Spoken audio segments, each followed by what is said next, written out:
Bueno, boa tarde a todos e a todas. Antes de comezar a sesión plenaria ordinaria deste mes, imos agardar un minuto de silencio polos asesinatos por violencia machista.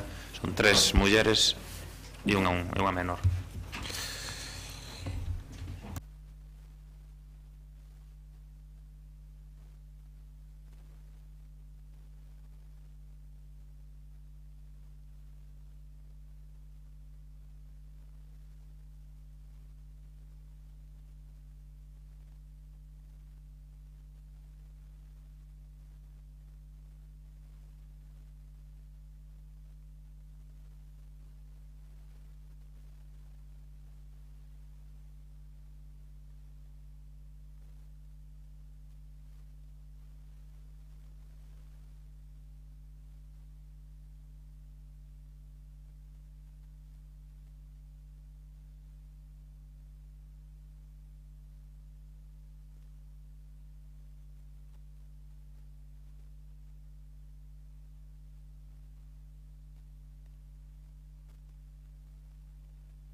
Bueno, damos logo comenzo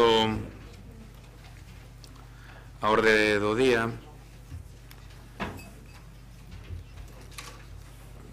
Antes de comenzar co que a mesma, imos a pasar a unha solicitude que foi aprobada en Xunta de Portavoces de intervención en representación da plataforma SO Sanidade Pública Galicia en relación cunha moción de Compostela Aberta para solicitar a retirada do proxecto de reforma de Lei Galega de Saúde do ano 2018. Vamos a pasar a intervención de Xosé María Dios Diz en representación da plataforma. Ten 5 minutos, somos sempre flexibles e a súa quenda. Grazas. A lei do 2008 presentou a moción do Grupo Municipal de Compostela Aberta para solicitar a retirada do anteproxecto de reforma de Lei Galega de Saúde do ano 2008. Antes de nada, gustaríame dar as grazas a Manuel Martín, que é o voceiro da plataforma SO Sanidade Pública de Galicia, polo traballo realizado para argumentar o porqué solicitamos a retirada deste anteproxecto, tamén a Flora Miranda, que traballou no tema, así como a xente da plataforma SO Sanidade Pública de Compostela, da cal eu son o voceiro e por iso defendo esta moción aquí no Pleno. A exposición de motivos, o Grupo Municipal de Compostela Aberta solicita a retirada do anteproxecto de reforma da Lei Galega de Saúde do ano 2008 e o desenrolo por consenso das forzas políticas, sindicais e sociais da propia Lei Galega de Saúde dese ano 2008. Os motivos, entre outros, son os seguintes. En primeiro lugar, esta proposta de reforma limita, facendo inviable a participación cidadá. Concretamente, modifica a configuración dos órganos de participación social que na súa configuración actual, tal e como está a lei, permite realizar funcións esenciais de información previa á aprobación e posterior control das decisións de política sanitaria. Coa modificación do artigo 23, limitan o acceso á información e á documentación existente co que se condiciona calquera capacidade de control. A non posta en marcha dos órganos de participación cidadá da Lei Galega de Saúde do 2008, tanto do Consello de Saúde de Galicia como dos Consellos de Saúde de área, confirma o anterior, xa que o novo artigo 24 introduce modificacións tanto na súa composición como nas súas funcións que fan inviable calquera control previo á aprobación ou posterior execución do Plan Galego de Saúde, os contratos de servicios sanitarios, os concertos, os programas de subvencións, a memoria anual, os proxectos de orzamentos, as prestacións e a carteira de servizos. Asemade, os novos artigos 25 e 26 modifican o Consello de Saúde de área e crean o Consello Asesor de Pacientes e deixan pendiente de regular a súa composición e funcionamento en normas posteriores. Ademais, o deixa a decisión da xerencia correspondente, así o dio anteproxecto, por decreto.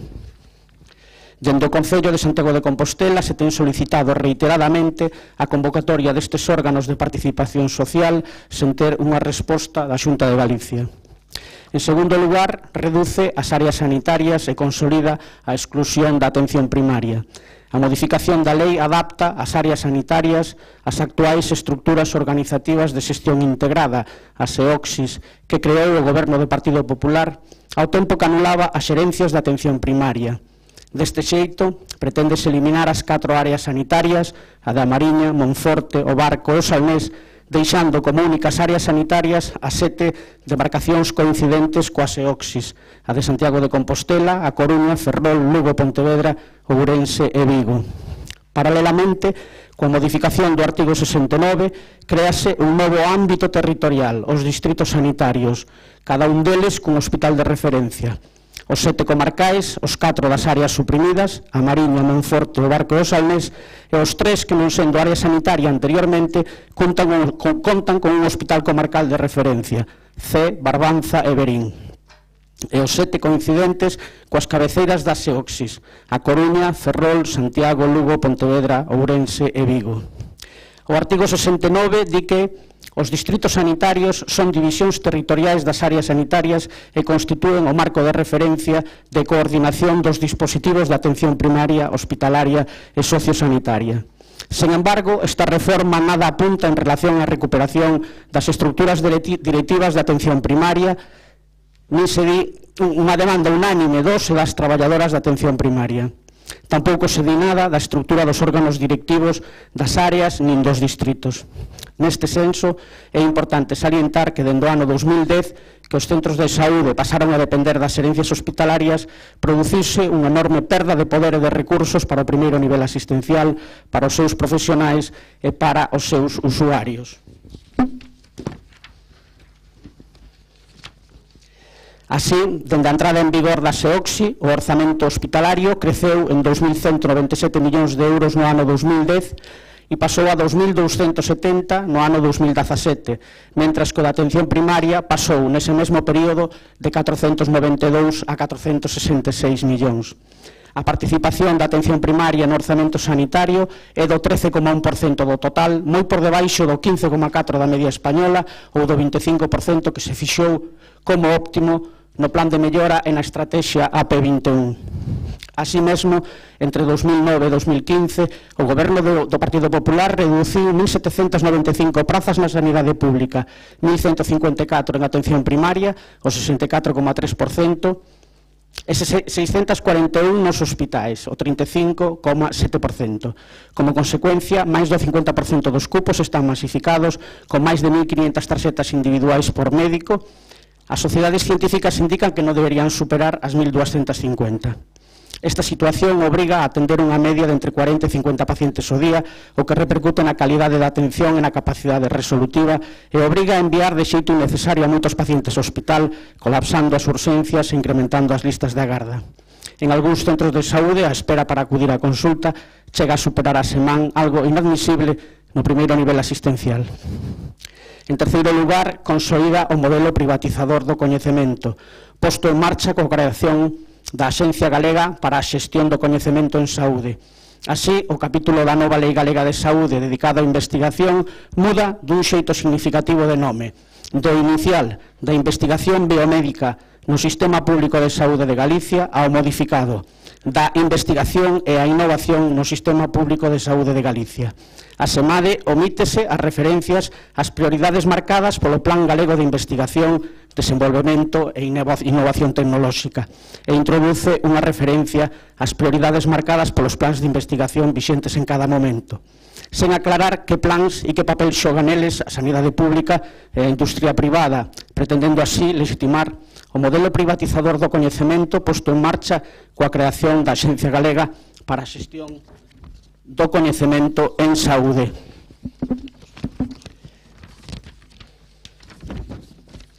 A Axencia Galega do Coñecemento, igual que outras axencias, foron creadas en aplicación da Lei 16/2010, da 17 de decembro, de Organización e Funcionamento da Administración Pública Autonómica, como recolle un informe do Consello de Contas, creada para transferir á privada competencias do sector público e tamén para incorporar cargos de libre designación que non teñen a condición de traballadores públicos, é dicir, para incorporar as súas amigas e amigos ou controlar o sistema público e servir prioritariamente aos intereses privados.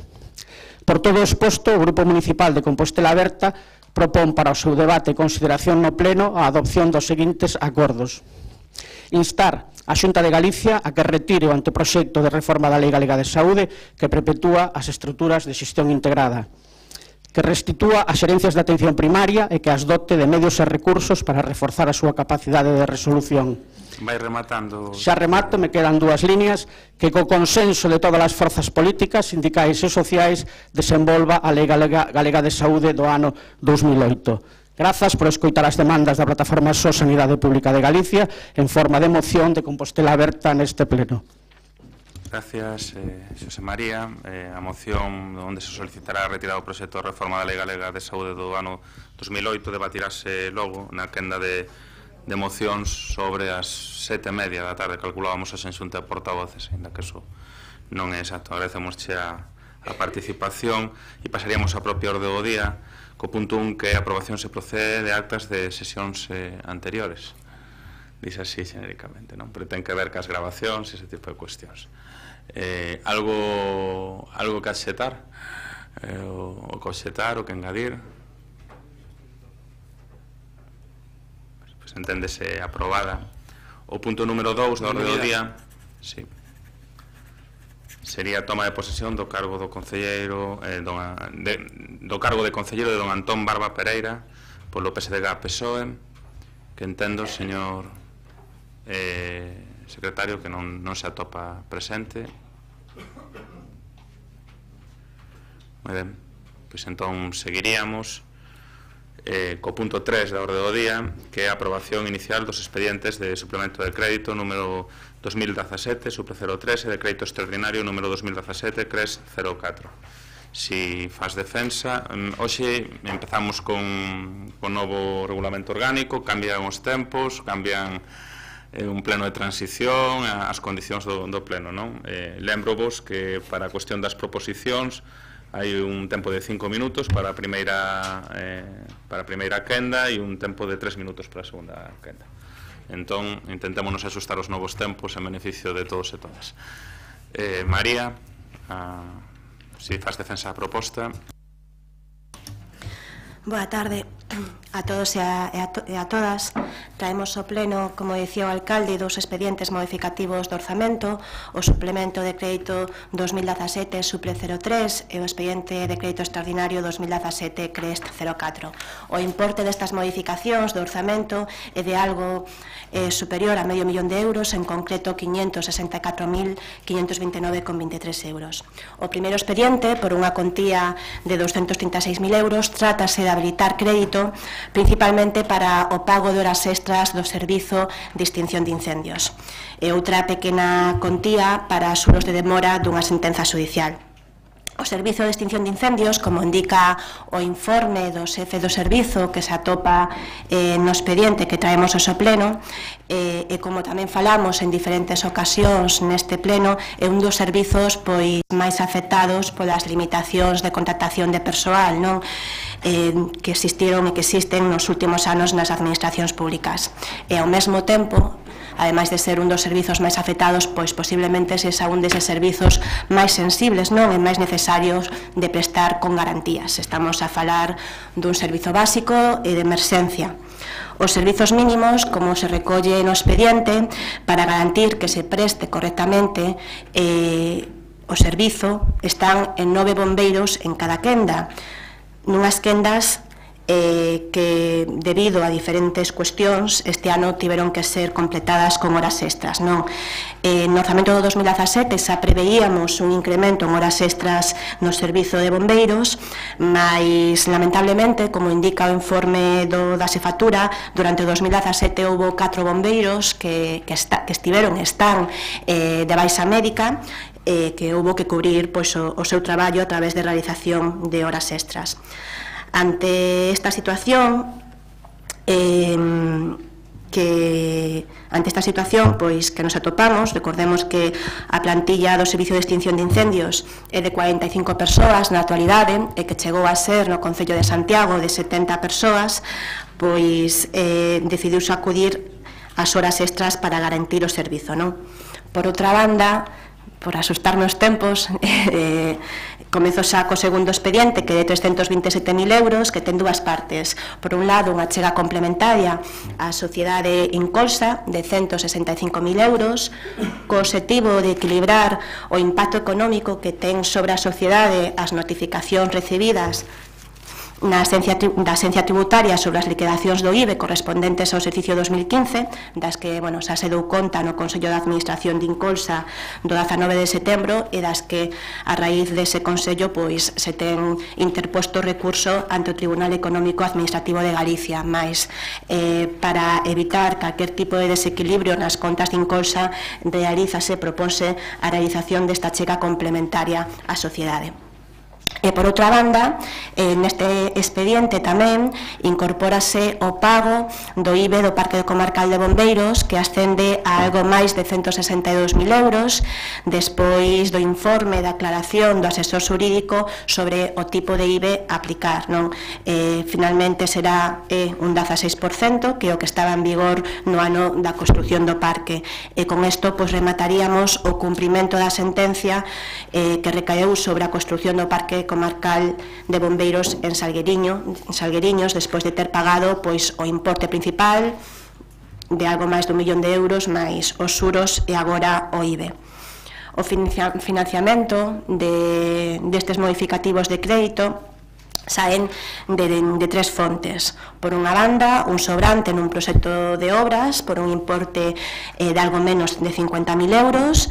Por outra banda, do fondo de contingencia que ten o Concello no orzamento do 2017, fondo de contingencia para autorizar en imprevistos, sentencias ou emerxencias, que é 100.000 euros.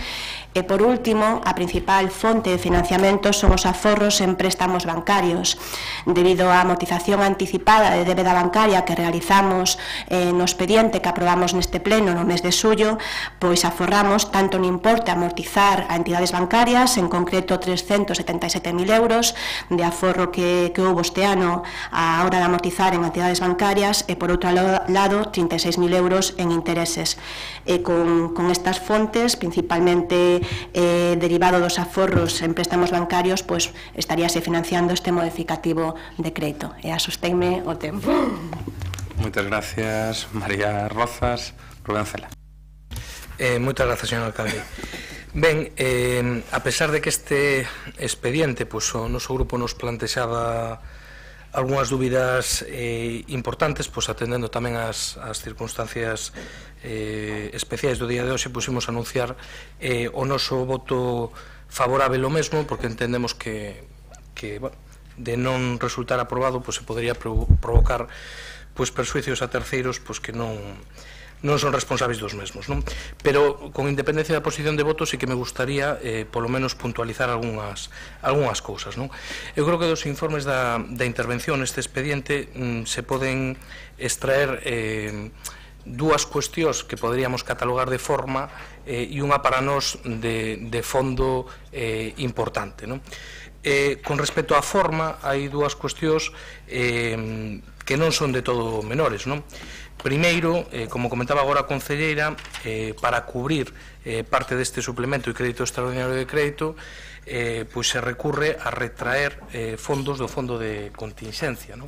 Eso formalmente non ten ningún problema si previamente, e tal como se apuntaba no informe de intervención, se xustifica que non hai outras partidas das que retraer eses fondos. Despois todas as pagas extras, non? Eu, por suposto, é evidente que o Concello ten que pagar e abonar o traballo que realicen os traballadores e traballadoras desta casa e, por suposto, evidentemente, as pagas extras. Ahora, a min gustaríame dicir dúas cousas. Primeiro, que hai un marco legal que a min non me gusta, que eu non comparto, e é unha imposición que temos criticado aquí en numerosas ocasións do señor Montoro, que tamén afecta o número e a porcentaxe de horas extras que pode pagar unha corporación municipal e que nós neste caso nos estaremos saltando, non? E un segundo debate que creo que é máis de fondo para outro día que teñamos tempo e ganas, e que non é de agora, non? E que non é de agora. E é, primeiro, as baixas laborais pódense cubrir. Unha primeira cuestión que non é menor, podense cubrir. E unha segunda cuestión que non é menor, bueno, aquí hai un problema estrutural de outro tipo, que outro día, se queren, damos o debate do funcionamento do tema das horas extras, non? Pero, por suposto, son o primeiro que digo que as horas extras traballadas hai que pagalas, pero tamén digo que hai un problema estrutural e que non só ten que ver ca taxa de reposición de efectivos e as limitacións que existen actualmente no marco legal. E, por último, o que para mí é o problema de fondo, non? A intervención, como ten feito tamén o noso grupo, tanto no Consello de Administración de Incolsa como na propia Comisión Informativa, pois pomos de relevo unha cousa, non? Nos vamos a votar a favor desa incorporación de 162.000 euros de recursos do Concello á sociedade Incolsa, non? Ahora, eso é un par de... Moi boa tarde, compañeras e compañeros de corporación. Bueno, con respecto a estes tres expedientes, a min gustaríame comezar por o tema de Incolsa. Eu non vou entrar a un debate sobre o futuro si que o ten da empresa pública Incolsa, pero que sí, gustaríame decir, xa o comentei na reunión da propia Comisión de Facenda, que nos olvidamos si non teríamos tamén que ter incorporado a estas modificacións orzamentarias pois as previsións do IBE para o ano 2016, vale? En calquera caso, dende logo, van ter que ir nos orzamentos do 18, eso sí que é evidente. Con respecto ao expediente do pago do IBE polo tema da sentencia do parque de bombeiros, pois nos a manifestamos no seu momento que unha das cuestións que se pon negro sobre branco do informe de intervención que di que, bueno, se dubida de que se deu o requisito da inexistencia de outros recursos financeiros. Se nos comentou na Comisión de Facenda que se daba verdadeiramente ese requisito e solicitamos un certificado de que así fora. Bueno, non sei se foi un tema de que non chegou a tempo, se nos por algún motivo non o temos no expediente, pero o certo é que non nos consta, non? Por lo tanto debería de constar. Terceiro, o que fai referencia ás horas extras, cun reparo nese sentido. Hai que dicir claramente que efectivamente ten razón a intervención de que a liña xurisprudencial que marca o Tribunal Supremo nese sentido é que a lei prima sobre o convenio e, polo tanto, pois habería un límite, unha limitación ao número de horas. Non é menos certo que en algún caso este podería subsumirse e o topei dúas sentenzas do Tribunal Supremo, a de referencia 56/2003, a de referencia 55/2003, da sala, obviamente, número 3 do Contencioso Administrativo, no que, sen entrar en consideracións da liña xurisprudencial do Tribunal Supremo, din que neste caso non poderían deixar de satisfacerse porque se constituiría un enriquecemento injusto para a administración demandada. Por lo tanto, cando menos hai dúas sentenzas que nos atopamos que poderían axudar a solventar a situación neste pleno, nesta modificación, pero evidentemente o sumo meu que acaba de decir o voceiro do Bloque Nacionalista Galego, temos que buscar unha solución para non ter que recurrir a excepcionalidades no que fai referencia a unha liña jurisprudencial correcta, non? Bueno, simplemente unha pequena brincadeira, se me permite, con respecto a que lo de que por fin, despois de pagar tanto diñeiro da sentencia do Parque de Bombeiros, pois decir que, home, eso permitiu decir que houve un 22% de execución do capítulo de investimentos, que se non estábamos no 16. Moitas gracias. Acabaches, Paco. Maravilloso. Manuel Martínez. Sí, alcalde, concelleiros e concelleiras, boas tardes. Vamos a ver, con relación a esta modificación de crédito que se nos trae aquí por un montante total de máis ou menos medio millón de euros, vamos a ser breves, porque a veces a brevidade é o millor, pero tamén críticos que a nosa labor de oposición. Entonces, cando se fala de que se trae aquí que hai que pagar intereses derivados dunha sentencia pola expropiación dos 1.5 da Muiña, outra sentencia relativa ao Parque de Bombeiros, a unha empresa, que non fai falta decir o nome, a ver, nós non nos vamos a opoñer a que se fagan estes pagos, están derivados dunha sentencia judicial, hai que pagala, e punto, nunca neste pleno se argumentou nada en contra. Ahora ben, eu sí que nós levamos, o noso grupo levamos dicindo xa dende fai tempo que a forma de xestionar do equipo de goberno non é unha forma de xestionar. Entonces, a sentencia da Muiña é de 31 de maio de 2016.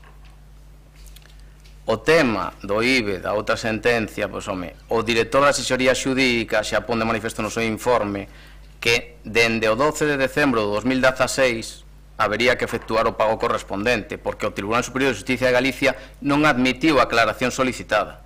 E o recurso de casación que presentou a empresa só afectaba os xuros de demora. Repito, estamos en novembro do 2017. E con relación ao tema do pago das horas extras aos bombeiros, a ver, todos estamos de acordo en que hai un problema estructural. Eu sempre dixen, ademais, que o tema de persoal non é un tema obxecto de debate político, e manteño esa liña dende fai moito tempo. O único sí que vou dicir é que non é unha maneira de xestionar que determinados traballadores estén traballando xullo, agosto, setembro, outubro e ainda non teñan cobradas as horas extras. Entón, claro, faise referencia a que no 2016 estaban orzamentados 127.000 euros. Ao final gastáronse 285.000. No 2017 orzamentáronse 127.000, o sea, o mismo que no ano anterior. E diráseme, no, bueno, que existen uns límites. Claro que existen uns límites, pero que está mal orzamentado porque podíase orzamentar desde outro punto de vista a nivel de grupo de función e non faría falta traer esta modificación aquí a pleno. E non estaría a xente esperando para cobrar.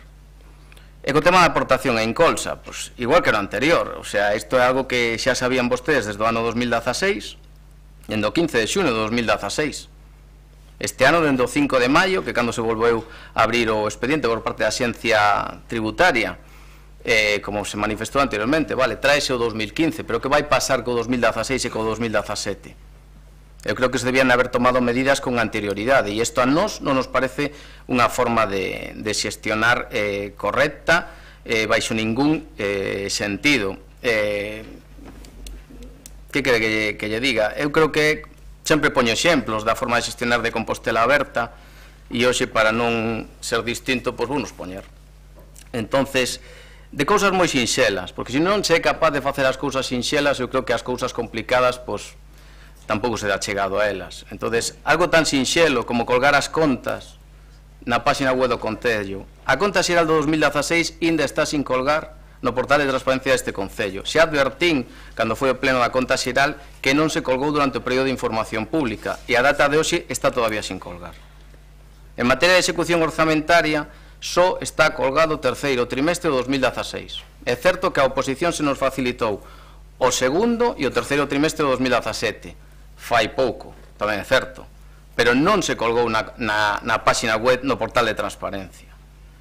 E, por exemplo, que isto xa me parece super paradigmático, o tema dos gastos dos grupos, é que o equipo de goberno Compostela Aberta só ten colgado na página web a execución do primeiro trimestre do 2017, fronte ao resto dos grupos que temos colgado ata o terceiro trimestre de 2017. Entón, se non se é capaz de facer as cousas sinxelas, eu creo que non se é capaz de facer as cousas complicadas. De todas maneiras, nós non nos imos opoñer a esta modificación.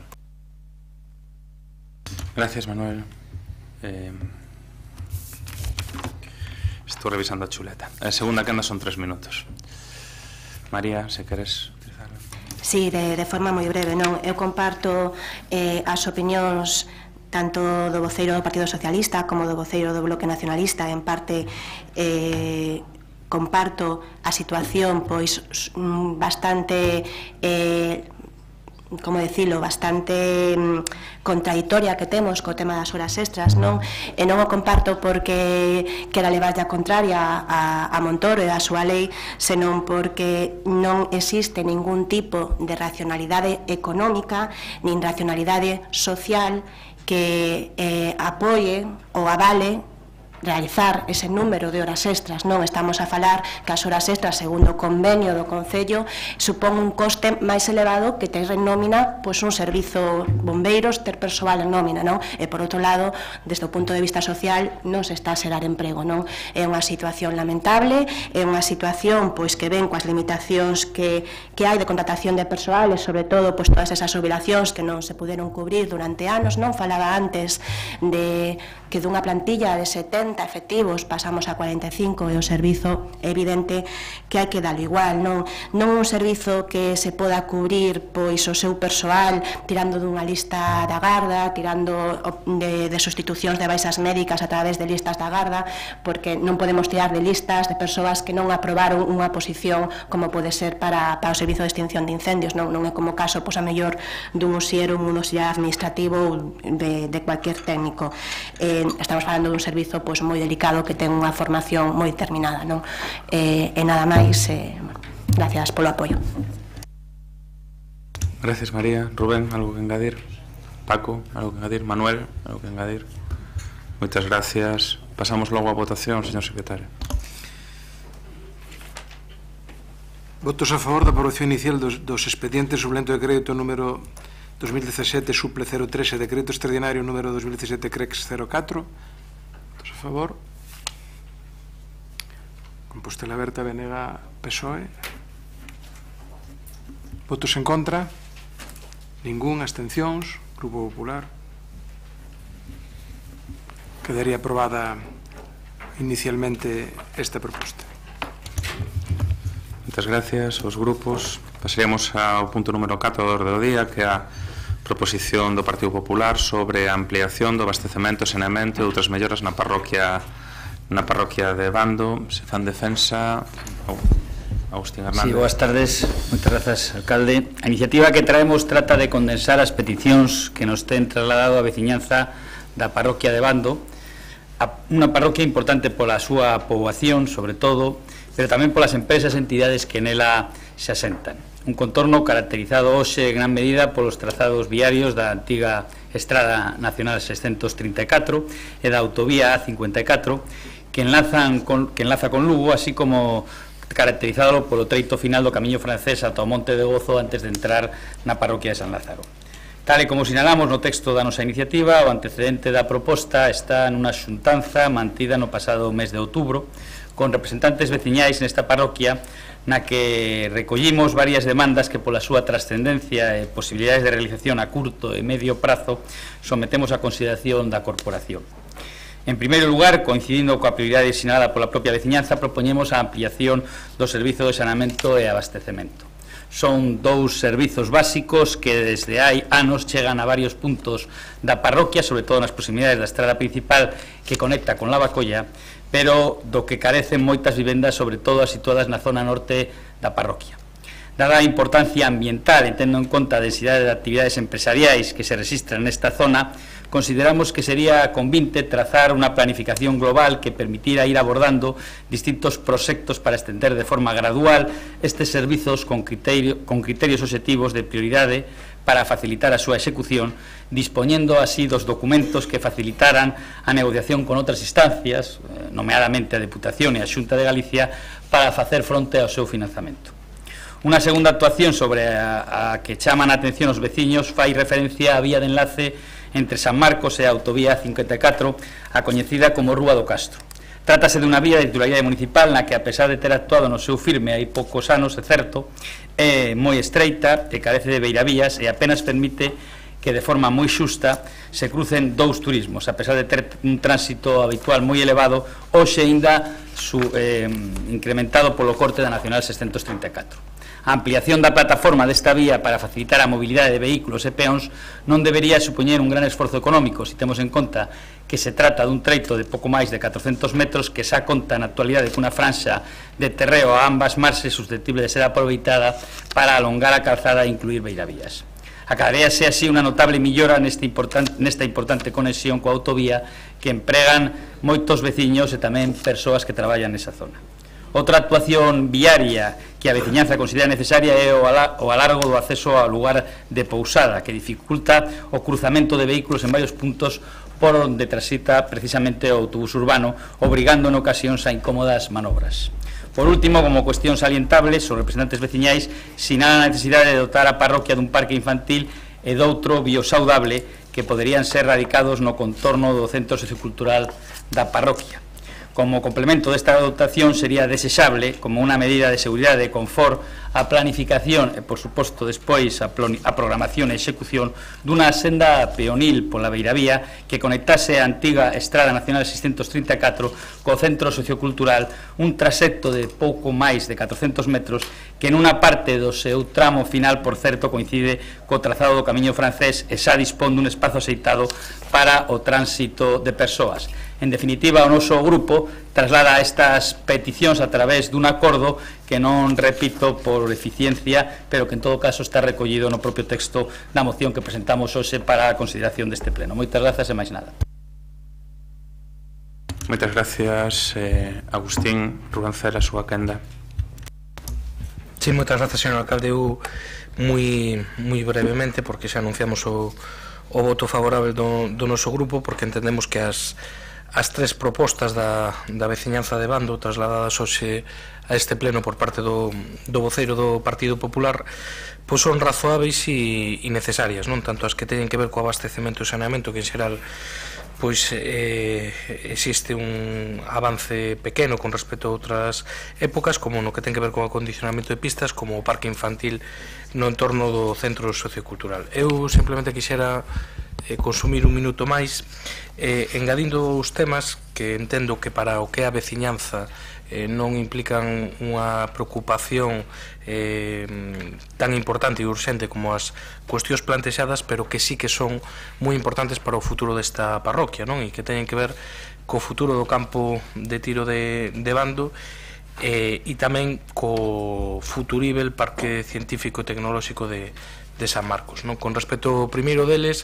decir que con independencia das xestións que se fixeron públicas hai poucas datas por parte do Ministerio de Defensa de facer algún tipo de operación de venda desa parcela, unha parcela de perto dun millón de metros cuadrados, eu creo que o Concello ten que velar como mínimo, porque mentras o Ministerio de Defensa sexa o titular desa parcela, este nunhas condicións mínimas, non? E esa parcela, pois, en moitos aspectos é un auténtico polvorín, valga a redundancia, non? Porque neste caso pois non é polvorín de pólvora, pero sí de masa vegetal, non? E por tanto eu creo que aí o Concello ten que ser especialmente vixiante para que, mentre o fomento non se desfaga e non se quiso desfacer mediante a cesión a este Concello, quero lembrar que o señor Conde Roa pois tiña un proxecto anunciado para esa parcela, pois que podría gustar máis ou menos, porque era un proxecto positivo para a cidade, dotala pois dun espacio deportivo e unha área recreativa e para práctica de diferentes deportes, e o propio Ministerio de Defensa dixo que só se desfacía desa parcela a cambio da súa venda, non? E por outra parte, o tema do Parque Científico e Tecnolóxico de San Marcos, non? Eu traio a colación isto tamén por unha cuestión, porque é certo que unha vez que se remata a Sionlla, comezan tamén os anos máis duros da crise, hai dificultades obxectivas para ocupar as propias parcelas da Sionlla e, por lo tanto, parece que queda nun caixón olvidado e agardando mellor vida ese proxecto, non? Eu quero lembrar que a estas alturas eu creo que é unha cousa que como cidade se debería retomar, non? Porque era un proxecto que replantexaba aquela inicial cidade da imaxe para ir a un área empresarial con capacidade para entre 80 e 120 empresas moi vinculados ao sector audiovisual e a propia CRTVG, pero tamén o eido tecnolóxico, non? Agora que parece que se albisca algo de futuro máis alá dos Toxos no polígono da Sionlla, pois eu creo que tamén colectivamente tamén debería ser un reto de cidade que ese terreo reservado pois no propio plan xeral pois se vai viabilizando nesa dirección e ir configurando pois no seu conxunto toda a área industrial do norte da cidade. Por tanto, imos votar favorablemente a esta proposta. Gracias, Rubén. Señor Paco Reyes. Gracias, señor alcalde. Bueno, esta proposición que presenta o seu grupo do Partido Popular, como outras que ten presentado o Partido Socialista, como que fixemos para algo similar para Arins, ou, por exemplo, cando solicitamos pois, que se aproveitaran as obras da variante de Aradas para abaratar os custos e, polo tanto, mellorar a chega da auga, non? O aprovisionamento da auga ás parroquias, ou, por exemplo, cando fixemos plantexamentos sobre mellora da sinalética. Todo isto, en definitiva, o que pon de manifesto é que ao principio deste mandato se perdeu unha oportunidade de ouro. A oportunidade de ouro que era cumprir, eu teño dito outras veces, non é novo, cumprir co que marca o artigo 6º da Lei de Facendas Locais e, polo tanto, incorporar aos orzamentos do Concello pois ese plan de investimentos e de financiamento a 4 anos e, polo tanto, incluir tamén nese plan as necesidades, os investimentos que require o noso rural, como, por certo, ven pedindo Ferusa pois dende hai tempo, non? Polo tanto, esa é a realidade. E, polo tanto, os grupos teñen que ir facendo propostas que cubran o que tería que estar aprobado nos primeiros orzamentos deste mandato, nos orzamentos 2016. Do mesmo xeito que pois, o Partido Socialista fixo plantexamentos no seu momento para o rural, que teñe que ver con política fiscal, particularmente o incremento das bonificacións fiscais para aquelas zonas do rural que non teñen os servizos que teñen nas zonas urbanas, ou, por exemplo, a posibilidade de declarar como a zona rural como de especial interese económico, no caso das explotacións agrarias e agrogandeiras, ou, por exemplo, a incorporación, como se fixo nos orzamentos 2017, a petición do Partido Socialista de que todo o IBI, o imposto de bens inmobles, a contribución recaudada por mor da regulación catastral, é dicir, polo catastrazo, se incorporara no 2017 e no 2018 tamén íntegro para partidas de investimentos no rural que foran decididas en orzamentos participativos, porque así constou no acordo. Polo tanto, insisto, en unha mágoa que se perdera esa oportunidade de planificar e probablemente de acadar o consenso de toda a corporación para facer este tipo de investimentos. Temos que solventalo pois, con aportacións e con achegas dos diferentes grupos. O noso voto vai ser favorable ás diferentes propostas que marcan o texto da resolución desta proposición. Moitas gracias, señor Paco Reyes. Rafa Peña. Ben, boa tarde a todos, compañeiros e compañeiras de corporación. O noso voto vai a ser favorable, aunque vou a matizar unha serie de cuestións que veñen aí na proposta. Vamos a ir por partes e por aquelas cousas das que veñen na proposición que estemos agora mesmo máis ou menos en marcha ou a piques de tramitar. Pendiente da tramitación de Augas de Galicia, que foi enviado no pasado mes de febreiro e que a día de mes de novembro todavía non nos chegou a autorización, poderemos acceder á ampliación do abastecemento e saneamento no núcleo de Pousada de Bando, que xa está aprobado no proxecto da Diputación do ano pasado e que explico agora a razón pola cal todavía non podemos iniciar a súa licitación. Logo, de cara aos orzamentos do ano que ven, vamos a incorporar un espacio sociocomunitario nos aledaños do local sociocultural de Bando, que ademais emanou da proposta de orzamentos participativos da zona, e tamén vamos proceder á verdadeira mellora dos accesos á rúa de Teresa Jornet. O Grupo Municipal Popular non comentou nada sobre o que ali se fixo no proxecto de 2015 e que definitivamente é casi un insulto á cidadanía desa zona.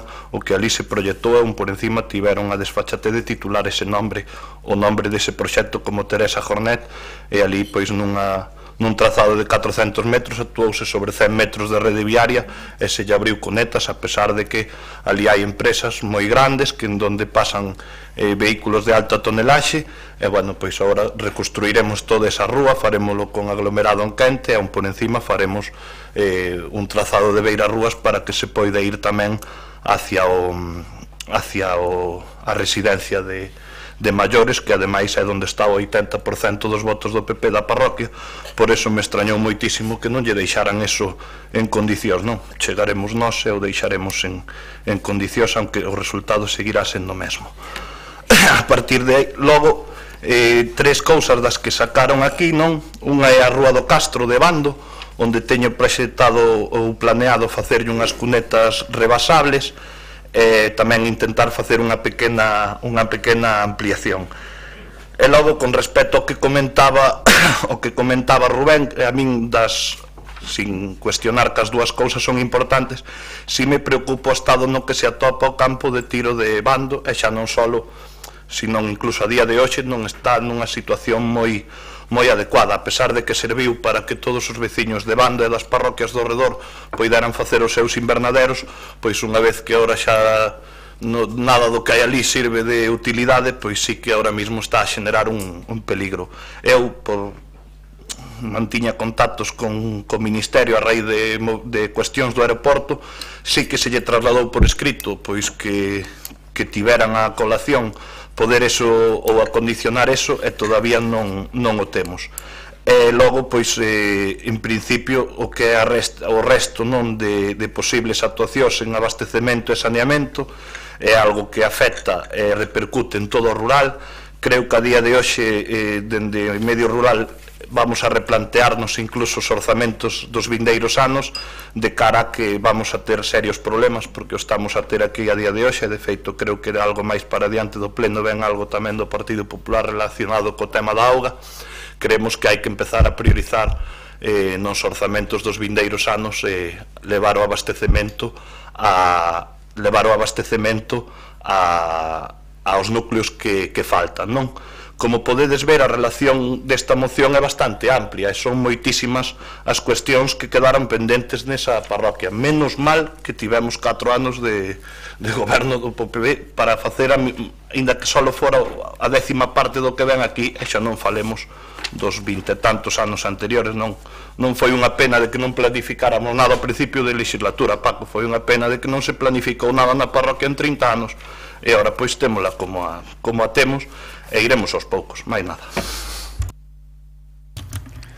Agustín, segunda quenda. Sí, moitas gracias, alcalde. Imos obviar nesta segunda quenda os comentarios do grupo de goberno ao respecto do comportamento do voto na cidade, porque aquí non se trata de falar de votos, ainda queda moito tempo, se trata de falar de necesidades da veciñanza. Nos creemos que estamos na nosa obriga de escoitar o que trasladan os veciños e de tentar que o pleno comprometa as actuacións demandadas. Eso é o que facemos, e polo tanto o que teño que agradecer pois o voto favorable e agardar que ese voto favorable, porque a verdade é que despois de tanto tempo temos que ser descreídos, se traslade a realidade dos orzamentos e logo despois a execución. Moitas gracias e máis nada. Moitas gracias, Agustín. Algo que engadir, Rubén? Paco Reyes, algo que engadir? Algo que engadir? Rafael, todo dito? Moi ben. Entendo que por unanimidade, señor secretario. Unanimidade.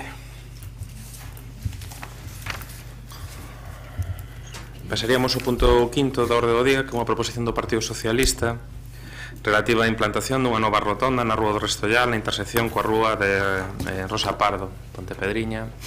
Paco Reyes. Gracias, señor alcalde. Bueno, como todo o mundo sabe, a Rúa do Restollal, como continuación da Rúa do Castiñeriño, en realidade no seu momento pois foron unha estrada, non? Na Nacional 525, foi transferida.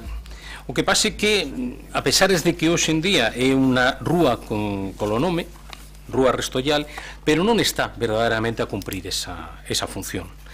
O certo é que continúa sendo unha vía de acceso rápido ao centro da cidade de Santiago de Compostela, particularmente útil pois para quen ven da carretera do Ourense, ou mesmo, por exemplo, quen ven do Concello de Teo.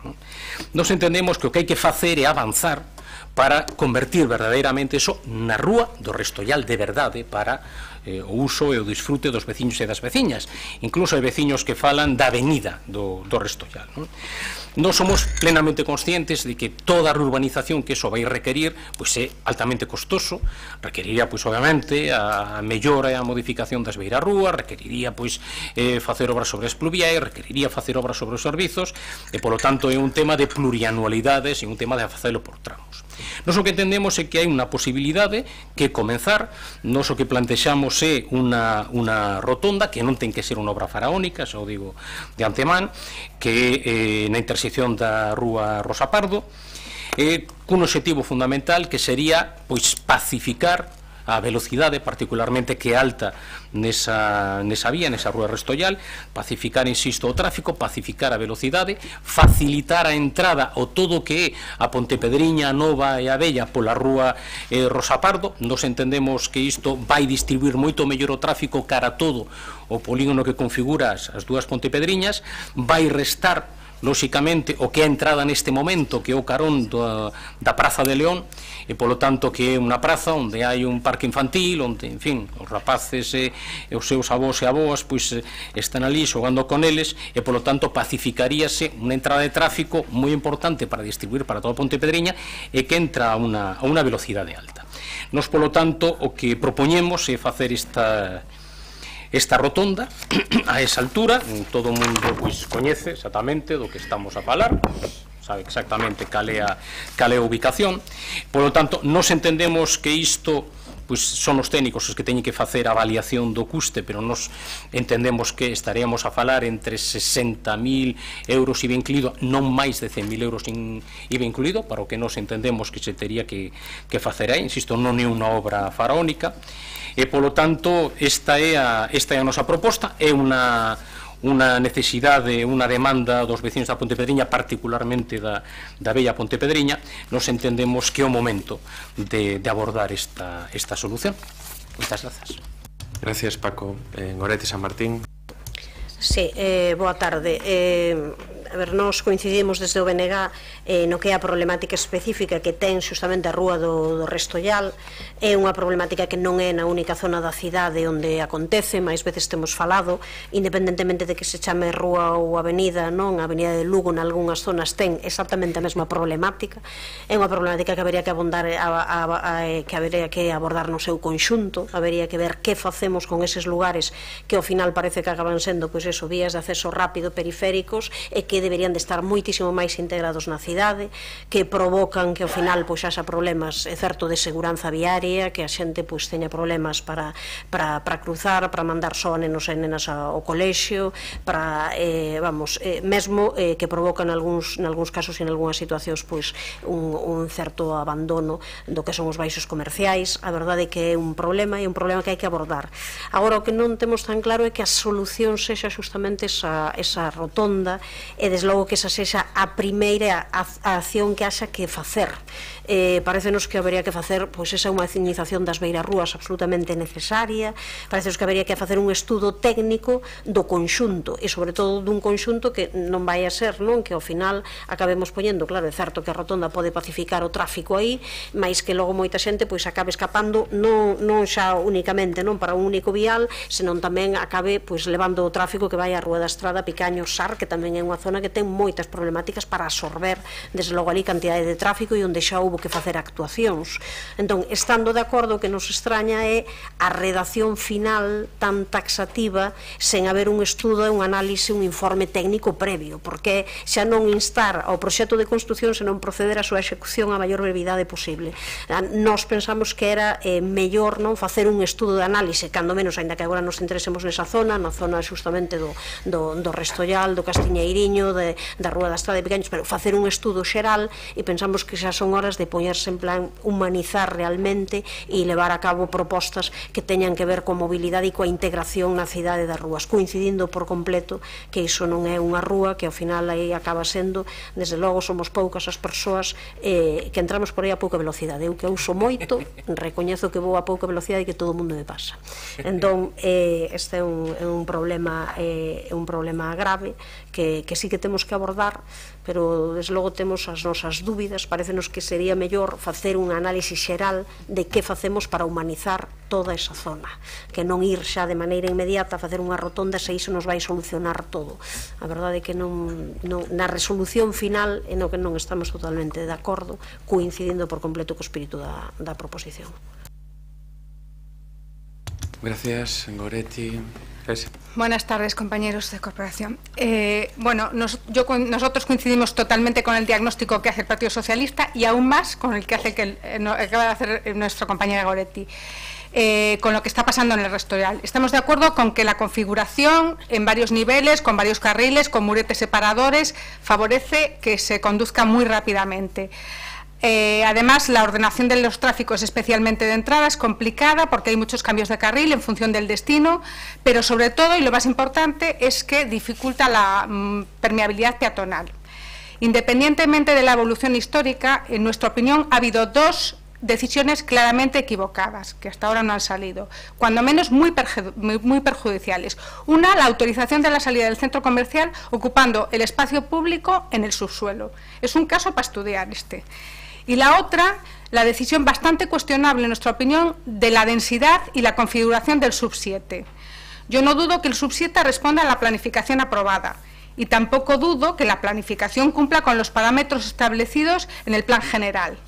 Yo no he estudiado la normativa particular de este plan parcial y no sé qué cargas se le impusieron, pero el resultado supuso un retroceso urbanístico de muchísimos años. De hecho, es el único barrio construido después de los 60-70 que se parece bastante al ensanche y ha supuesto la creación de una zona altamente poblada con unos accesos absolutamente inadecuados. Ambas actuaciones fueron aprobadas, como suele decir el señor Paco Reyes, en los gobiernos de progreso. Podríamos estar de acuerdo en que una alternativa a valorar sería el establecimiento de una rotonda a nivel en ese punto de la calle o en otro punto de la calle. Pero nos pasa como a nuestros compañeros del BNG, que lo que no estamos de acuerdo es con la formulación de la proposición, instar al Gobierno a redactar el proyecto y a ejecutarlo a la mayor brevedad. No estamos de acuerdo porque entendemos que no se deben tomar más decisiones en relación al tráfico y menos de esta envergadura sin tener aprobado un plan de movilidad y una modelización del tráfico de la ciudad.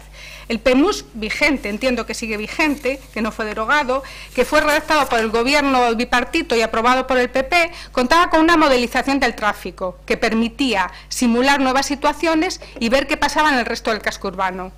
Está desactualizado y dudo que tengamos la herramienta para usarlo. Pero en el siglo XXI no podemos seguir tomando decisiones en base a ideas felices de mentes iluminadas sin valorar las consecuencias. Además, la moción y ahora mismo el señor Reyes ha hablado de esto como si fuera una obra menor, pero a mí, desde luego, me parece totalmente... O sea, yo desde el punto de vista técnico entiendo que no se puede hacer un análisis ni una colocación en una rotonda sin estudiar el perfil longitudinal y transversal de esa calle, que es muy singular. Y además, una rotonda debe permitir todos los movimientos.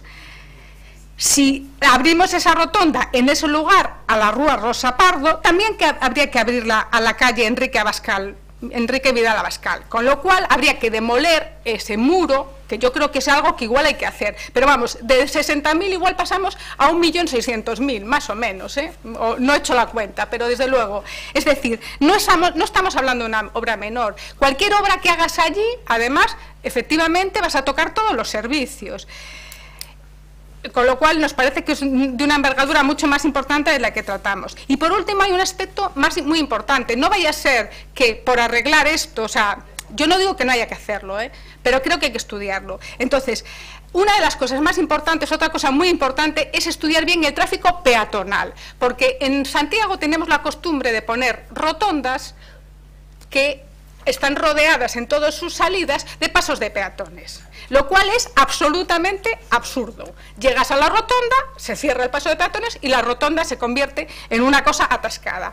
Bueno, para la más significativa de todas, que es para grabar, es la de Romero Donayo con Rosalía de Castro. Pero en cualquier caso, los pasos de peatones hay que alejarlos de la rotonda. Entonces, una de las cosas que habría que estudiar es cómo van a poder cruzar los peatones la Rúa de Restorial. Bueno, conclusión. Nosotros estamos de acuerdo con la idea de estudiarlo, pero nos parece que esto requiere un estudio serio, en eso estamos de acuerdo con eso. Con lo cual, nuestra posición va a ser de abstención, en el sentido que nos parece una buena idea, pero que creemos que requiere un estudio, nada más. Jorge. Buenas tardes a todos.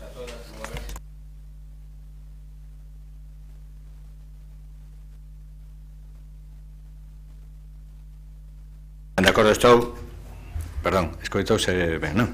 Bueno, estou de acordo co diagnóstico xeral, tan de acordo estou que na página 45 do programa electoral de Compostela Aberta unha das liñas prioritarias é a humanización das vías, das infraestructuras de entrada, humanización e regeneración desas vías, e unha delas das que se menciona en concreto é Travesa do Restollal, polo tanto, claro que estamos de acordo porque está no programa electoral, e ademais está nunha das primeiras medidas de goberno que tomamos cando foi desenvolver a estrategia de desenvolvemento urbano sostible integrado, a estrategia DUSI, e no mes de febreiro figuraba tamén esa medida.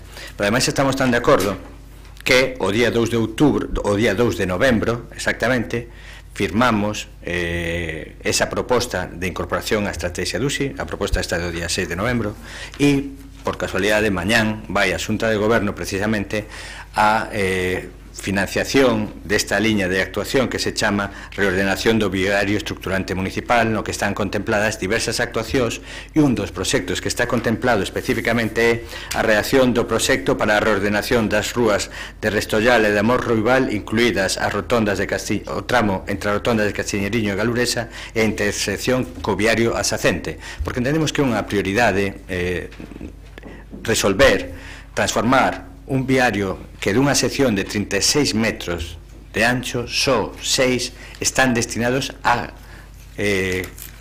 aos peóns, ás persoas, habendo hasta 7 viarios, e cunha cousa que puntualizaba Esterese, que creo que é bastante grave, que como se permitiu en algún momento esa saída dun aparcamento comercial no medio dos carriles de entrada á cidade.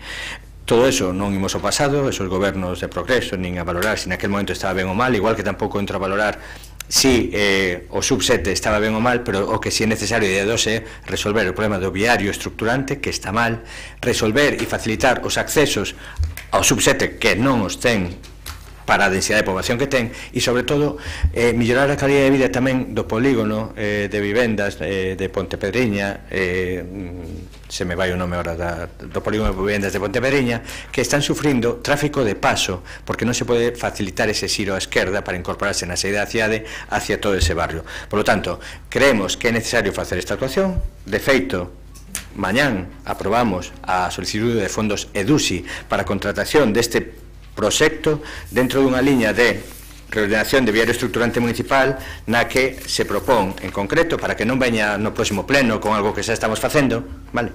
Explico que están nesa a reordenación e o proxecto da rúa de Clara Campoamor, a redacción do proxecto de reordenación da Avenida de Lugo nas confluencias ca rúa Ramón Piñeiro, Bernardo Barreiro, Clara Campoamor, porque entendemos que temos un grave problema, que é que a SC20 é unha vía que se fixo pasante e que ahora mesmo que hai que dotala é de capacidade de entrada e saída, que é un dos graves problemas polos que non se utiliza. Por lo tanto, tamén está ese proxecto para mellorar a permeabilidade da SC20, está o proxecto da Rúa do Restollal, está tamén o proxecto de reordenación da Avenida de Santiago de Cuba, Antonio Fraguas, entre as rotondas de Castiñeriño, Conso e Galuresa, e tamén, e por último, tamén está a reordenación da Avenida do Cruceiro da Coruña e a Avenida Rodrigo Vibure entre o enlace aos accesos do polígono Tambre e o cruce dos Concheiros. Por lo tanto, entendemos que a integración dentro da malla urbana, a humanización e a facilitación do tráfico peonil en todos estes tramos, o calmado de tráfico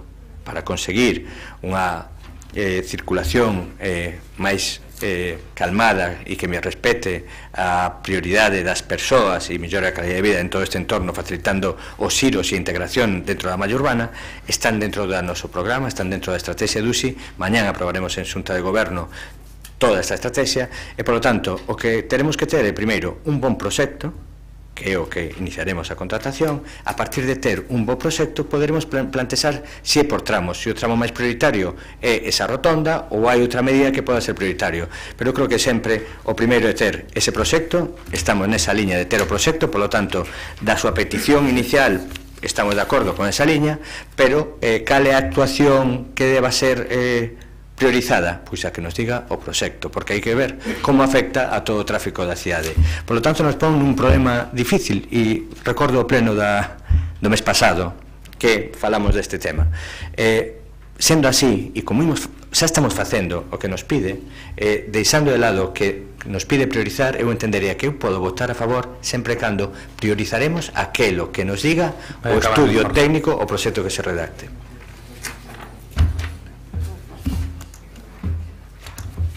Paco, segunda carga. Sí, moitas grazas. Bueno, primeiro, sí que é unha satisfacción cando un trae unha proposta que é o pleno e, cando menos, o que é o diagnóstico é compartido por todos. Por lo tanto, de alguna maneira, ben justificado que se tralla e que se debata este proxecto, non? A verdade, no que fai referencia á intervención da concelleira do Partido Popular, pois deixo toda unha serie de cousas en xeral interesantes, como unha enxeñera que pareceme incluso que ten cuestións que aportar ese proxecto. Que me gustaría sería puntualizar unhas cousas. Nos o que pedimos é que se faga primeiro un proxecto. Non tenemos o proxecto feito, temos unha idea, temos unha proposta. Por certo, unha proposta que quen a pensou, quen a elaboraron foron uns colegas de Dona Teresa, enxeñeros como a ela. O digo porque o Partido Popular, que das veces, si señor, e tamén como voceiro do Partido Popular, don Agustín, en fin, temos que decir algo máis respecto ao currículum do resto dos concelleiros para que non se sintan esquecidos. O problema que das veces teñen, e se mo permiten, certas intervencións dos concelleiros do Partido Popular, é que das veces plantexan cuestións técnicas ou plantexan cuestións políticas que se pode estar de acordo ou non, iso non ten maior problema, pero sempre teñen un plantexamento pois de desprezo cara ás propostas dos outros grupos. Teño que dicirlo, porque claro, a súa intervención a mí pareceme moi correcta, agás de cando di que o que se presenta é unha idea feliz de mentes iluminadas. Bueno, pois pode que tamén no seu gremio existan mentes iluminadas e ideas felices, pois se ve que sí.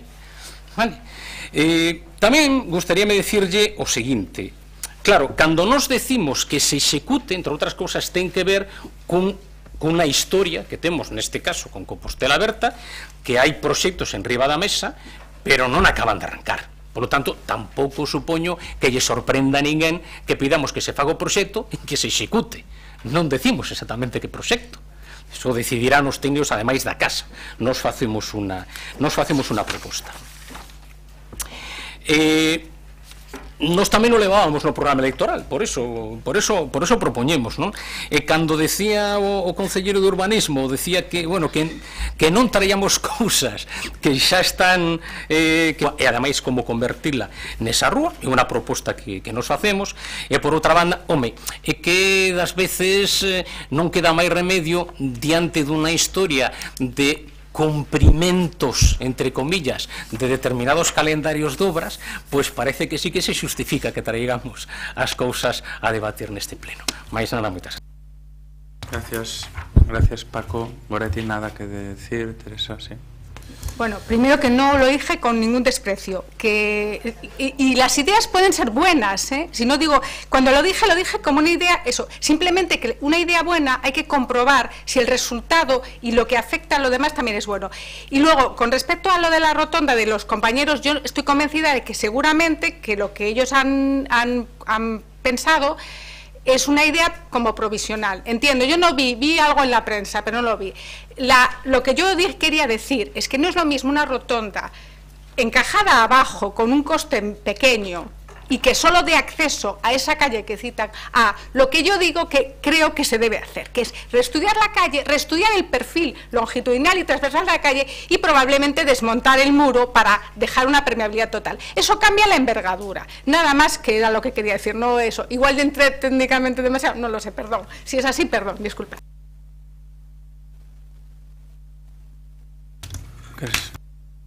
Bueno, eu como creo que non debemos de entrar aquí nos debates técnicos do que toca ou non toca, solo recordarlles a todos os grupos que o martes que ven retomamos o pacto pola mobilidade, no que haberá precisamente unha comisión de seguimento para esas medidas de mobilidade. Entón creo que estas medidas de mobilidade é mellor debatilas ali, e agora o que eu creo que se esta medida vai ser adiante co apoio do PSOE, nos entendemos que a priorización ten que ser dada por parte dos técnicos, compartimos ese criterio.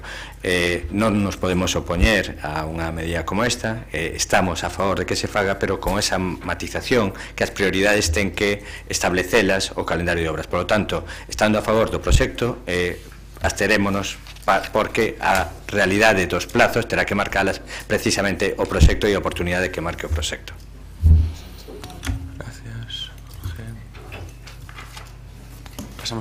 Votos a favor da proposición del PSOE relativa á implantación dunha nova rotonda na Rúa de Restollán na intersección coa Rúa da Rosa Pardo Pontepedreña. Votos a favor? PSOE. Votos en contra? Ningún. Abstencións? PP, Compostela Aberta, BNG. A proposición quedaría aprobada.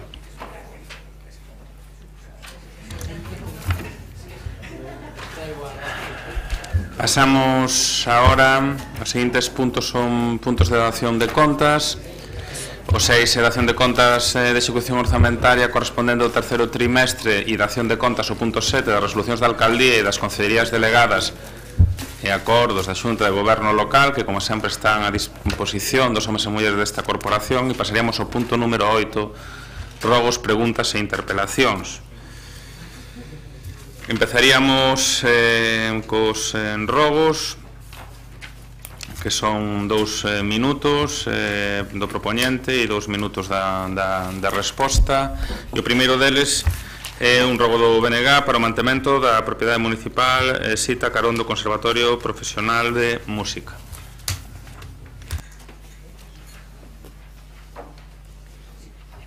Sí, moitas gracias, señor alcalde. Moi brevemente, esta é unha parcela que é municipal, existe o compromiso por parte do goberno municipal de facer, tal e como ten solicitado o noso grupo, pois un aparcadoiro municipal en superficie, público, gratuito, e estou convencido pois que en breves datas pois eso poderá ser unha realidade, pero mentras iso non se fai, e para o conxunto desa parcela entendemos que o Concello pois ten que manter uns mínimos, non? Neste caso pois hai queixas dos veciños e das veciñas da zona de que a maleza pois invade pois a beira rúa, e polo tanto simplemente o rogo que pretende chamar a atención a este respecto, e que por parte do goberno municipal se proceda pois a dar a orde para que no menor tempo posible pois xa decente dita parcela, sobre todo no que ten que ver ca maleza que xa invade a beira rúa. Rafa. Moi rápido, ben, efectivamente a finca esa atópase agora mesmo nun estado moi pouco decoroso, e nos vindeiros días procederemos ao seu desbroce antes de que se inicie a licitación do proxecto, que esperemos que nos permita ter en verán ali un aparcadoiro disuasorio en superficie. Gracias, Rafa. O seguinte rogo do BNG tamén para axilizar o plan contra os solagamentos. Rubén. Sí, tamén moi brevemente, señor alcalde, esta proposta pode parecer lamentablemente un pouco extemporánea no sentido meteorolóxico, porque por desgraza non chove, non? O gallá pois tiveramos que falar de moitos asolagamentos, porque iso querría dicir que comeza a chover, non? Pero con independencia da conxuntura meteorolóxica, o certo que hai un compromiso por parte deste grupo de goberno a respecto dos denominados puntos negros en materia de asolagamentos, non? O concelleiro Xanduro hai cousa de 2 anos pois anunciaba pois o encargo dun estudo previo á concesionaria Viacua, que detectaba 19 puntos especialmente críticos no caso de chuvias copiosas, non? Hai algunhas que se corresponden con problemas estructurais de calzadas, de firmes, de pendentes e demais, e hai outros que teñen que ver cos diámetros pois, das propias tubases da rede de sumitorios. En calquera dos casos, nos o que propuñamos basicamente eran 2 cousas. Unha, que se completase ese estudo, porque para nós é evidente que todos os puntos que están son, pero non todos os que son están, non? Como podemos comprobar recentemente incluso cos asolagamentos no entorno do polígono do Tambre. E en segundo lugar, pois que se aproveite precisamente que non chove para acometer as obras máis urxentes e, polo tanto, pois, estar operativas antes de que comecen as chuvas, non? Por parte do concelleiro, pois xa se deu a coñecer e se anunciaron actuacións en Entre Ríos e en Fray Rosendo Salvado, que se sumarían algunhas que xa se fixeron no seu día tanto no Olvido como no Franco como en Pelamios, algunhas con un resultado pois non todo o positivo que se desexaría, pero en calquera caso siguen quedando moitos deses puntos. A cuantía total en termos económicos era relativamente pequena e, por tanto, con este rogo que pedimos é que se prioricen estas actuacións sobre outro tipo de obras. Gracias. Creo que en ausencia de Xanduro contestaste, tes contestación, Concha. Bueno, informa Xanduro que na actualidade xa están feitas as memorias valoradas das distintas actuacións que estaban recollidas no informe sobre puntos negros e xa hai actualmente algunhas actuacións realizadas, como por exemplo a do punto máis crítico, como era o cancelón de Belvis e a súa afección sobre a Rúa do Olvido. Tamén decir que hai un seguimento e unha atención permanente por parte das empresas concesionarias de limpeza, augas e parques e xardíns para xustamente o mantemento das bocas dos sumidoiros en boas condicións en casos de choiva. Gracias. Pasaríamos ao terceiro dos rogos, que tamén é do BNG, para mellorar a accesibilidade no trato principal para persoas espectadoras con mobilidade reducida.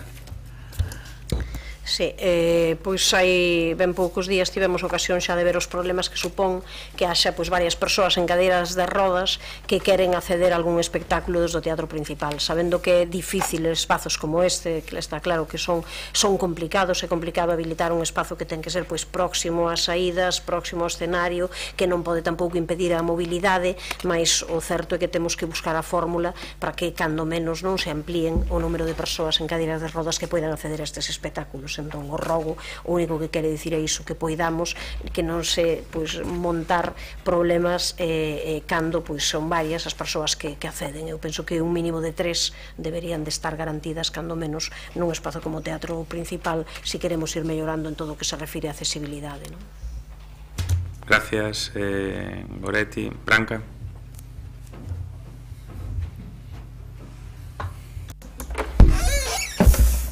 Bueno, comprometémonos e comprométome a que todos os equipamentos que dependan de acción cultural, que como non só teatro principal, que cumpran e que melloren a accesibilidade para persoas que, como a min, teñen unha mobilidade reducida, eso si balanceadas, como ben sabes, con especificidades moi propias, non dun edificio histórico de 1843, que como o teatro principal pois mantén a súa planta e a súa estrutura orixinal.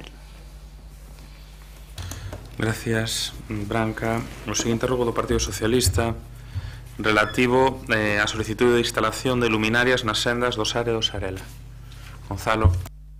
Boa tarde, compañeiras, compañeiros. Pois este rogo ven un pouco a carón porque tanto no paseo fluvial do río Sarela como do Sar, que transcorre de Fontiñas, Baña de Sar, Ponte Pedriña e Conxo, pois está sendo moi empregado pola veciñanza de Santiago, non? Cada día se están incrementando o número de persoas pois que están paseando, están facendo deporte, incluso pois utilizan o de Sar pois como rúa de tránsito, non? Que a chegada deste período outonal e do inverno, as horas de noite aumentan considerablemente, polo que a partir das 6 da tarde xa estamos en días escuros, con choiva de momento non, pero haberá, e pois xa non se pode transitar por eses paseos por carecer de luminarias nos seus percorridos, non?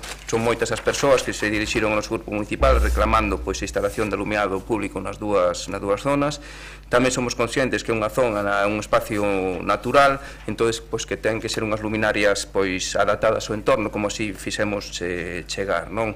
Temos que ter en conta que a pesar de ser ese espazo natural, pois non deixa de ser, sobre todo de Sar, pois que está moi integrado pois nunha zona urbana, non? Por todo isto é polo que solicitamos este pleno, pois que se estudie a posibilidade de instalar as luminarias nos dous paseos fluviais, tanto do Sarela como do Sar, nada máis.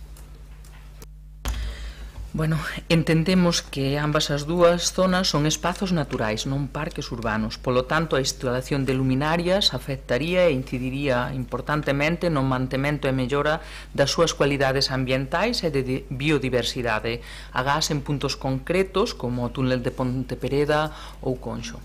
Pero non entendemos que sea unha actuación concorde co que é a senda verde.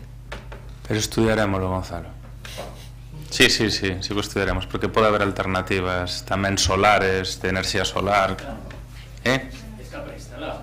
Sí, por eso, miraremos. Eu teño aquí a resposta.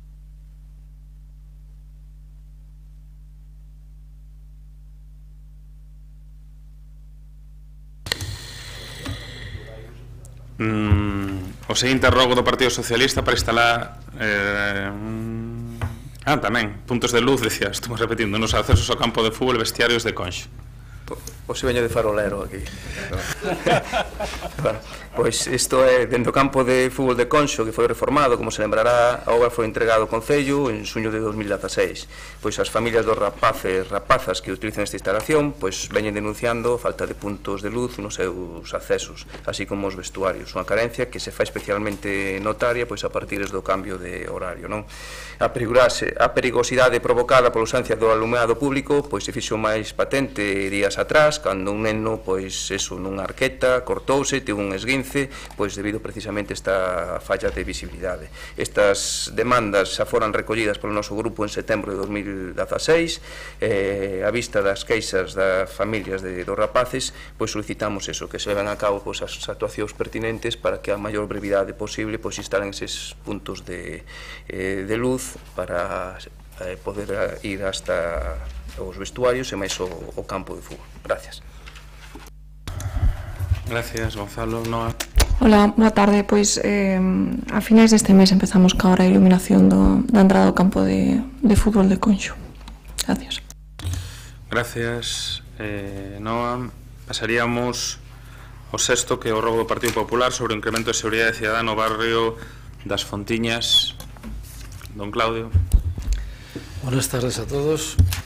Nunha xuntanza cos representantes das asociacións vecinalas Fontes do barrio de Fontiñas, o Grupo Municipal Popular tivo coñecemento da preocupación que manifestan moitas persoas residentes nesta zona pola percepción de inseguridade como consecuencia da frecuencia de distintas accións que se veñen registrando, entre elas roubos en comercios e garaxes, carreiras de vehículos a altas horas da madrugada e mesmo problemas de convivencia con persoas que ao parecer están a ocupar de forma ilegal unha vivenda na Rúa de Praga e que posúen animales, digamos, conflictivos. Tendo en conta que a seguridade cidadán, o dereito ao descanso e a pacífica convivencia forman parte dos valores que o goberno local debe procurar entre a cidadanía, para o que dispón dos recursos e mecanismos necesarios formulas o seguinte rogo: que por parte do correspondente órgano de goberno municipal se tomen as medidas que se consideren axeitadas para mellorar as condicións de seguridade e convivencia cidadá no barrio das Fontiñas, comenzando, por exemplo, polo incremento da presenza de policía local en horario nocturno. Moitas gracias. Moitas gracias, Concha. Bueno, temos coñecemento da situación no barrio das Fontiñas, obviamente. Decirlle que xa están actuando de maneira coordinada a Policía Local e a Policía Nacional respecto deste tema e que é visible no barrio das Fontiñas. O seguinte rogo do Partido Popular tamén sobre o estudo de situación de varios pasos de peóns. Don Claudio. Boas tardes de novo. O estudio e planificación de los pasos de peatones debe ser motivo de permanente atención por parte de la administración local, más si tenemos en cuenta su importancia por la seguridad y la agilidad de la movilidad ciudadana y la necesidad de una constante atención a la transformación urbanística y a los flujos naturales del tránsito de personas y de vehículos en las diferentes zonas. Desde el Grupo Municipal Popular hemos recibido en los últimos meses distintas solicitudes de vecinos y vecinas en relación con la situación de varios pasos de peatones existentes en varias zonas de la ciudad en las que se cuestiona su comodidad o su adecuación para el tránsito habitual de las personas. En primer lugar, hablamos de la correspondiente a la Rúa del Castiñeiriño, entre la glorieta sobre SC11 y la autopista P9, donde se cuestiona la colocación de algún paso existente y se echa en falta algún otro paso de peatones necesario como consecuencia de las distintas alternativas de movilidad de las nuevas áreas urbanizadas en este contorno. En segundo lugar, también hemos recibido quejas sobre la situación del peligro que entrañan dos pasos en las proximidades al tramo curvo con muy escasa visibilidad en el tramo final de la avenida de Coimbra y en las proximidades de su confluencia con la avenida de Juan 23, no es Juan 23. Y en último lugar, me gustaría reseñar un problema que vengo a ver diariamente, y es la salida peatonal de las escaleras de la estación de tren con la avenida del Hórreo, en el tramo que es avenida de Hórreo. La gente tiene la mala costumbre de cruzar directamente las 4 carriles o 5 carriles de este tramo en lugar de acercarse a cualquiera de los pasos peatonales que hay, el de arriba después de la rotonda en la avenida ya de Lugo y el de abajo que hay al lado de Galuresa. Esto se agrava más todavía cuando a las 5:30, 6 de la tarde se hace de noche y la visibilidad es más bien escasa y te encuentras a gente cruzando de forma prácticamente invisible cada vez que hay un coche pasando por junto de ellos.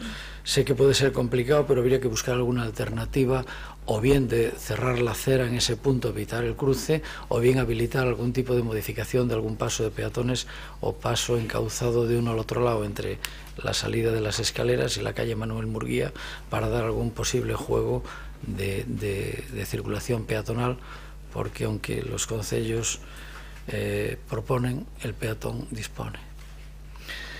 Por todo ello, formulamos el siguiente ruego, y es que por parte del correspondiente órgano de gobierno municipal, en el marco de la planificación para la mejora de la seguridad en los pasos de peatones existentes en el concello, se tenga en cuenta las situaciones descritas en relación con la Rúa del Hórreo, de la Rúa del Castiñeiriño, de la avenida de Coimbra, para tratar de mejorar las condiciones de movilidad peatonal y peatonal con una mayor seguridad y comodidad. Muchas gracias. Gracias, Claudio. Concha. Boa tarde de novo. Indicarlle que no último caso que relata, o paso de peóns do Hórreo, que menciona existe un paso de peóns regulado por semáforo a 30 metros do lugar onde supostamente cruza a xente sen control. Como ben dice vostede, os peatóns dispoñen, ou os peóns dispoñen.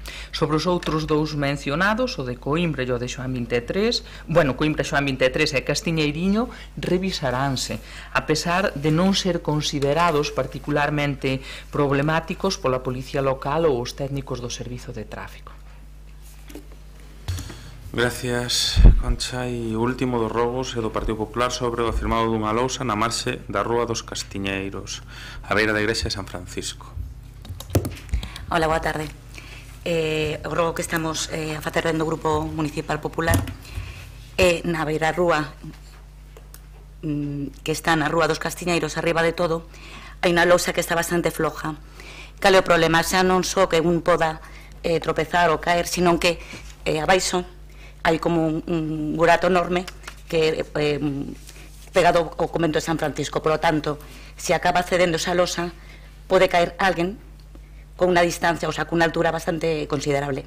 Entón, por lo tanto, solicitamos que se arranxe esa losa e que se revise todo o que sería a beira rúa da calle. Gracias. Gracias, Rafa. Efectivamente, temos esa incidencia, xa se pasou o aviso para que se proceda inmediatamente a solución desta lousa en concreto. Pasaremos a estudiar o resto da zona por si vemos que isto pode volver a ocurrir. Espero que ao menos esta lousa a semana que ven estea lista. Gracias, Rafa. Pasaríamos logo ás preguntas de resposta oral no pleno. A primeira é unha pregunta do BNG sobre o convenio de colaboración con Unicreques Cucas. Goretti. Sí. Ben, o No primeiro pleno deste ano 2017, xustamente, coa participación aquí tamén das persoas que levan a compañía de Monicreques Cucas, aprobamos unha moción para intentar solicitar que se deran todos os pasos necesarios para que o legado xustamente existente dentro desta compañía, todo o que son os bonecos, todo o que se precisan para o espectáculo que teñen de todos estes anos, case 40 anos xa de actuacións ininterrompidas, que puidesen ser cedidas, que puidesen polo menos porse a dispor do público en xeral.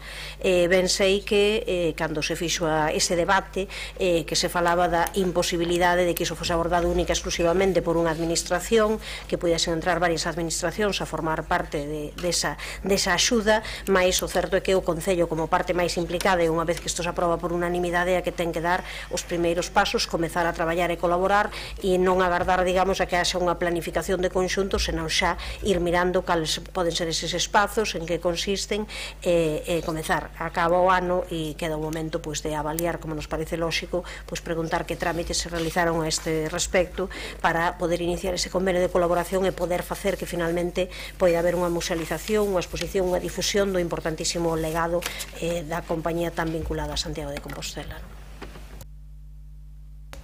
Branca. Boa tarde a todas e a todos. En relación aos trámites para activar o convenio de colaboración con Monicreques Cucas, até hoxe o Goberno ten abertas 3 liñas de acción. En primeiro lugar, a conversa mantida con Isabel Rey sobre a adaptación. Isabel Rey é a codirectora da compañía, para adaptar o proxecto da Casa dos Monicreques, proxecto que ainda precisa dun estudo e un desenvolvemento por parte de todas as partes en distintos exercicios. Dende Acción Cultural exploramos distintos modelos, exploramos en primeiro lugar modelos de éxito como noutras cidades, como que sucede en Segovia, no Museo Peralta, que recolle os fondos do mestre Francisco Peralta, que é un caso, penso que é bastante semellante o de Monicreques Cucas, xa que mostran os sistemas de manipulación de fíos, engranaxes, é moi semellante, e que tamén é unha cidade que ten un festival internacional de títeres, Titirimundi, entón hai unha relación e unha combinación. Despois tamén estudamos o proceso que sucede na Casa do Guiñol, en Lión, que é un espazo que comparte o mesmo centro que é o Museo da cidade, e que aposta por unha proposta de mostra internacional histórica, e quizáis un dos espazos de referencia, non?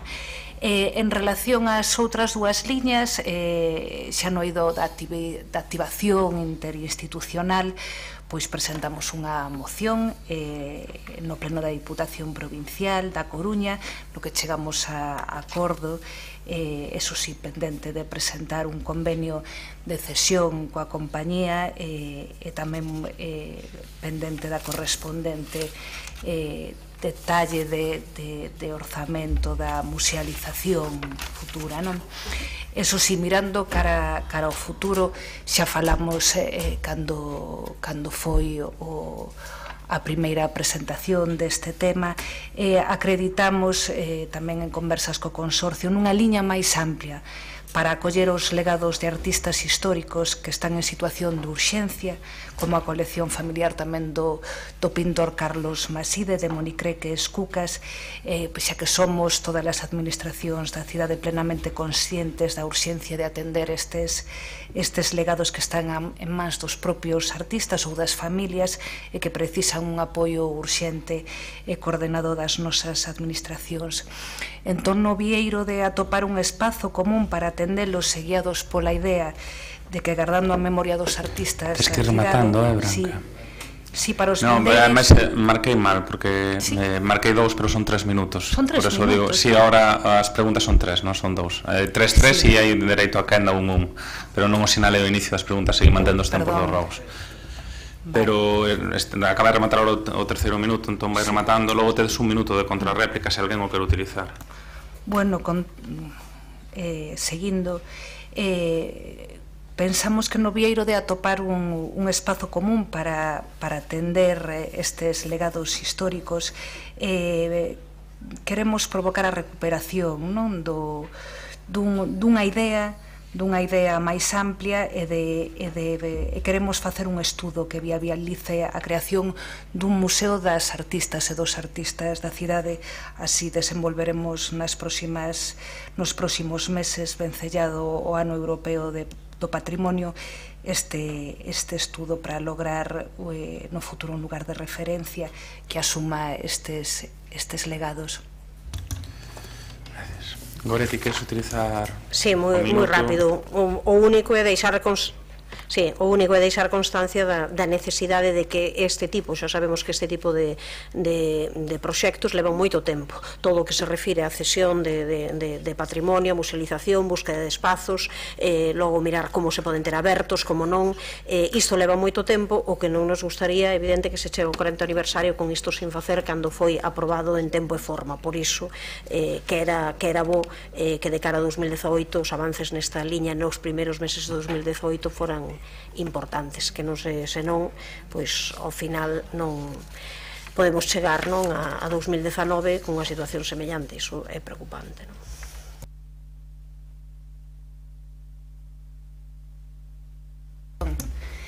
Durante o Ano Europeo do Patrimonio, que comeza xa, temos proxectado ese estudo porque consideramos que hai moitos legados nesa situación de urxencia, ademais de Cucas, como vos comentábamos tamén, o legado de Carlos Maside necesita unha atención totalmente urxente e atenderémoslo durante o ano 2018.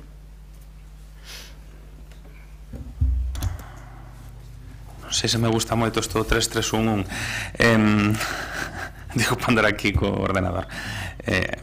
A seguinte pregunta é tamén do BNG, sobre a reposición da sinalética, tonelase permitida na vía municipal de Miramontes. Rubén.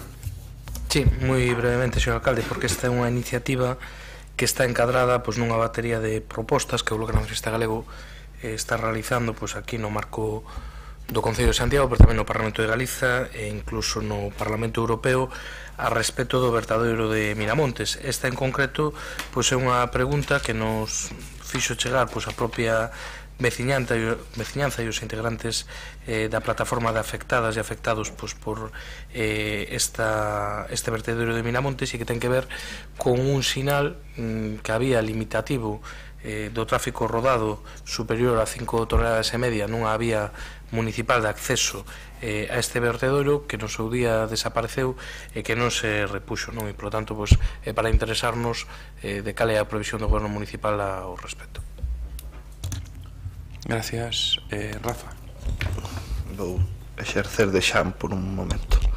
Este vial ten unha densidade de 5,5 toneladas e repoñerase o sinal que a señal indicativa ao respecto, e o que tal vez sexa máis importante, intentarás incrementar a presencia policial para facer un control sobre os camións que están entrando á canteira por ali, que é unha das medidas que dende a plataforma por diferentes vías se nos fixo chegar, e polo tanto se vai a traballar neste escenario. A seguinte pregunta é tamén do BNG, sobre a situación do expediente de contratación da Escola Municipal de Música. Moitas gracias, señor alcalde. Novamente, de xeito moi breve, nos no Grupo Municipal do BNG somos plenamente conscientes da situación do Departamento de Educación, e desde aquí aproveito para mandarle unha aperta e todo o cariño do conxunto da corporación ao compañeiro Xosé Manuel, pero creemos que hai algunhas cuestións como teñen que ver con este expediente que non se están levando como cumplira, non? En concreto, a Escola Municipal de Música rematou o seu contrato o día 14 de novembro, iniciou o curso a comezos de setembro, e agora, ainda que a licitación se realizara mañá, tendo en conta os tempos e os prazos deste Concello, estamos falando de 2, 3, 4 meses no proceso de adxudicación, non? Por lo tanto, nos parece que é un retraso moi considerable e queríamos coñecer un pouco as explicacións por parte do Goberno Municipal. Manolo. Bueno, a pregunta ten dúas partes. Unha primeira en que estado está, o prego está prácticamente rematado, e eu confío en que este adxudicado no prazo máis breve posible. En calquera caso, probablemente nos leve 3 ou 4 meses o proceso de adxudicación, pero eu confío que no plazo máximo de 4 meses este adxudicado o novo contrato. E a segunda parte, en relación coa situación do departamento, pois xa clarificou vostede na súa primeira intervención.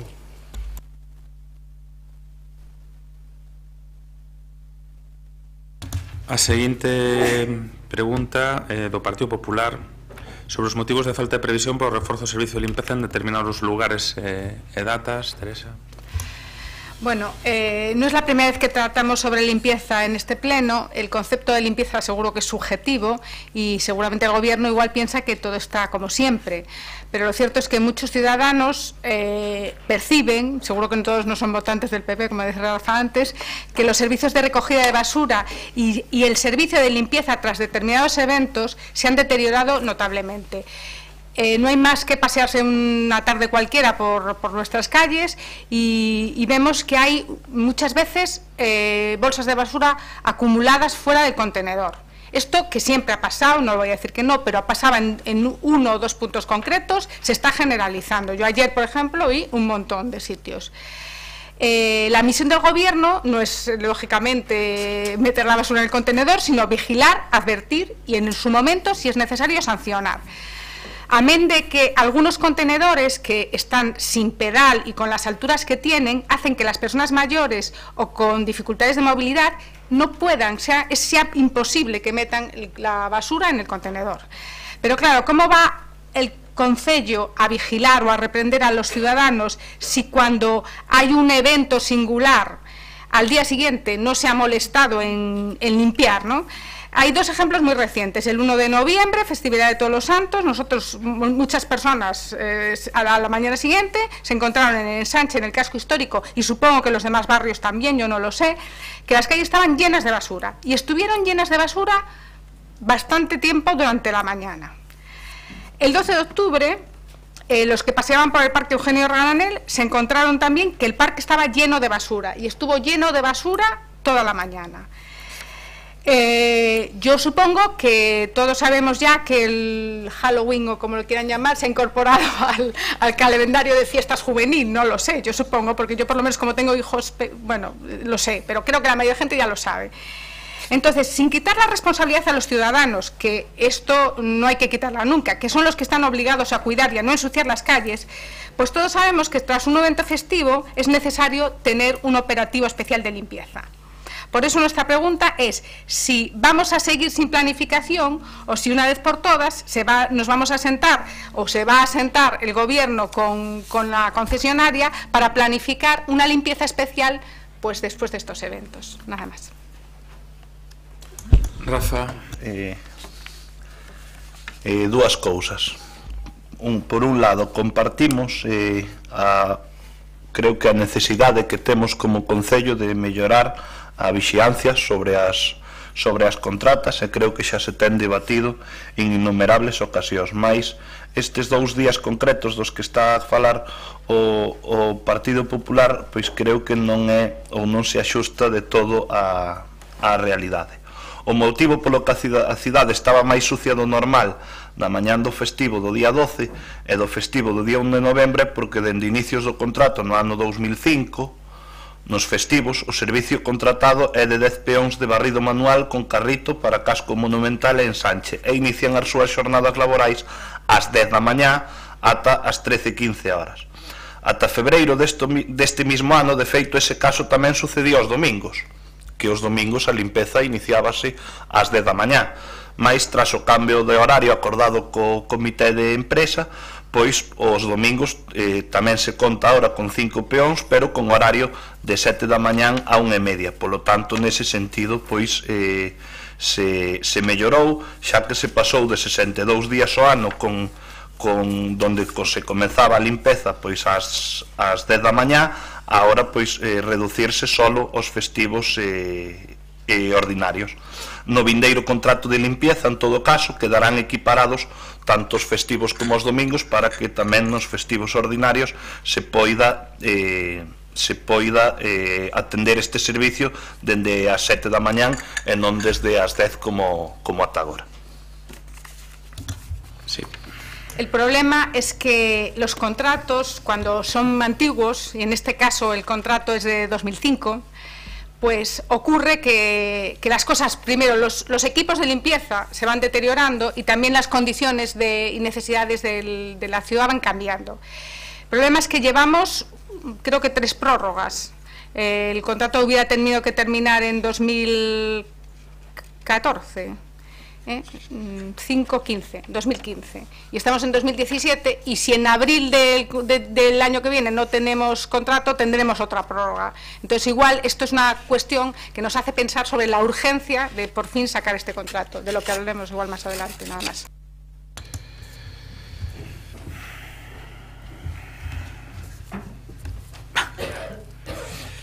A seguinte pregunta é do Partido Popular sobre as xestións previsións do goberno local en relación cos terreos do Ministerio de Defensa en Mando. Esa pregunta retiramos.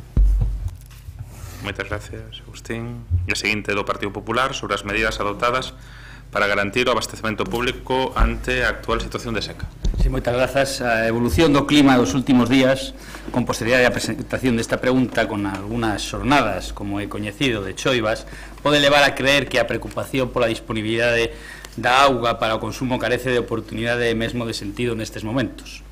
Pero, contrariamente ao que poida parecer, a situación de falta de precipitacións non mudou en exceso pola escaseza das choivas, e Santiago, como a práctica totalidade de Galicia, segue a padecer un acusado déficit que, de manterse, ameaza con complicar a prestación dun dos servizos máis básicos de cantos presta a administración local.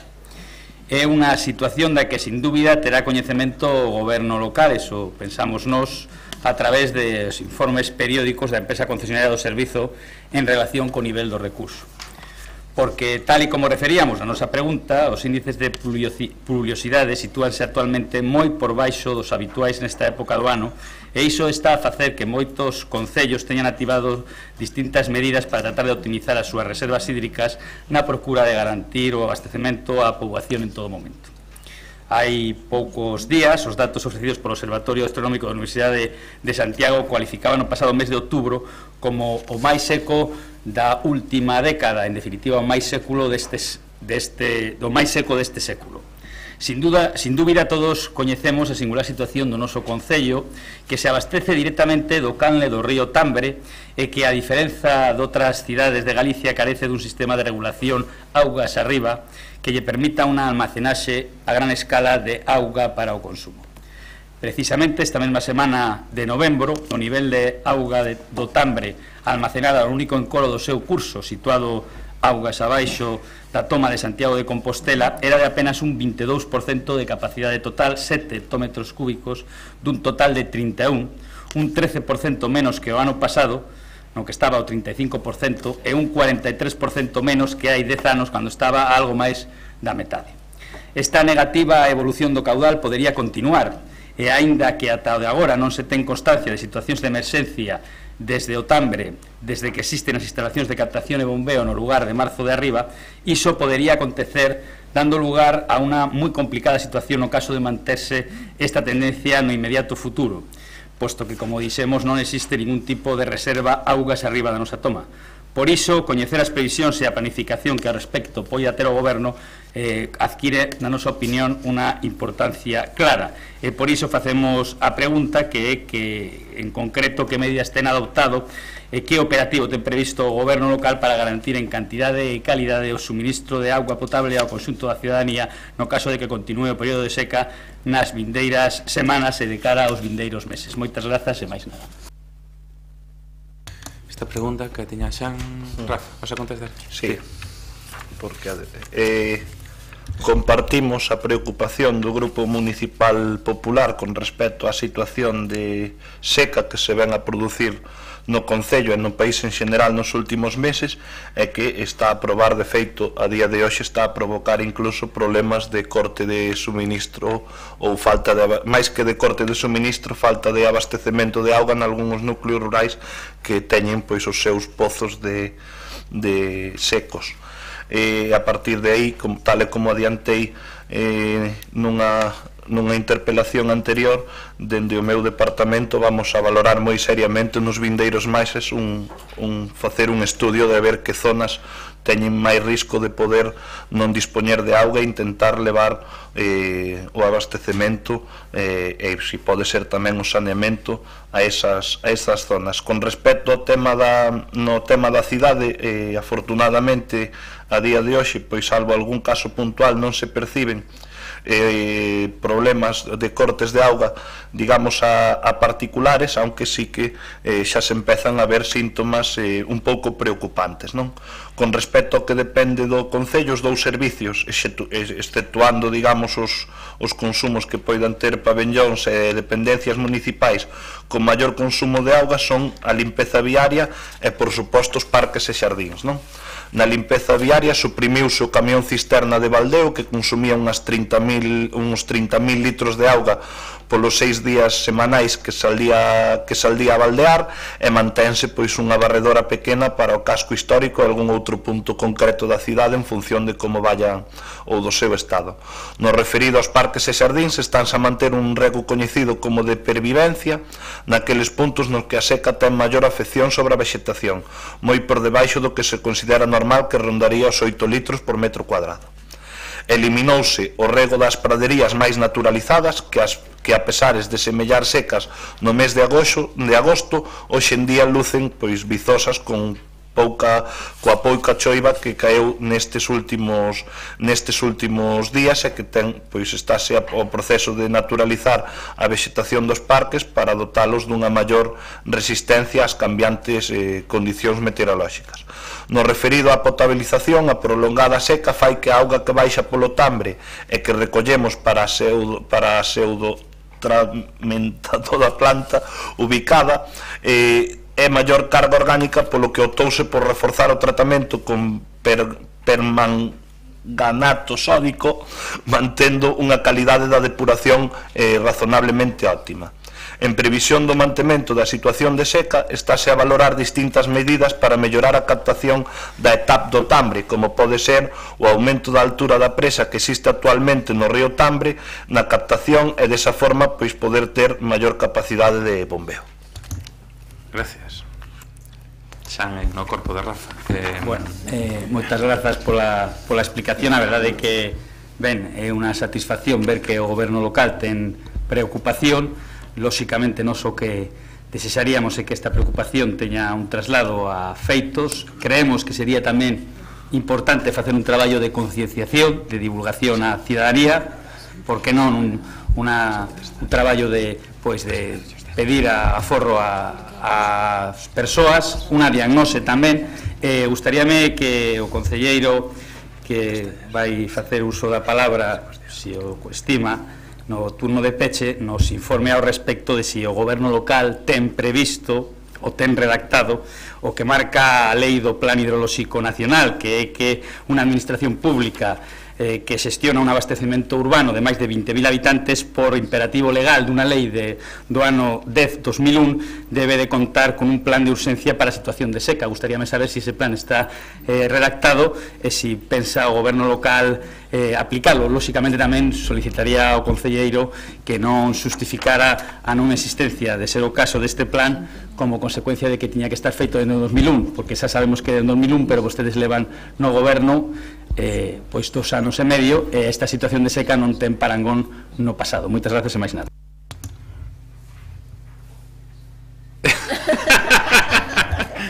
Non ten esa información, Rafa. No, pero hai un minuto de réplica e contrarréplica que se está utilizando polo novo tal. O que pasa é que supoño que Xanche pasou a resposta preparada e non tes información resposta e non podes facer a contrarréplica. Admitimos resposta a posteriori, sin problema ningún. Ahora, si queres, sí que nos comprometemos. Sí. Vale. Pasaríamos logo a últimas preguntas que do Partido Socialista sobre o motivo polo que o Goberno non contesta unha solicitud de información. Gonzalo. Sí.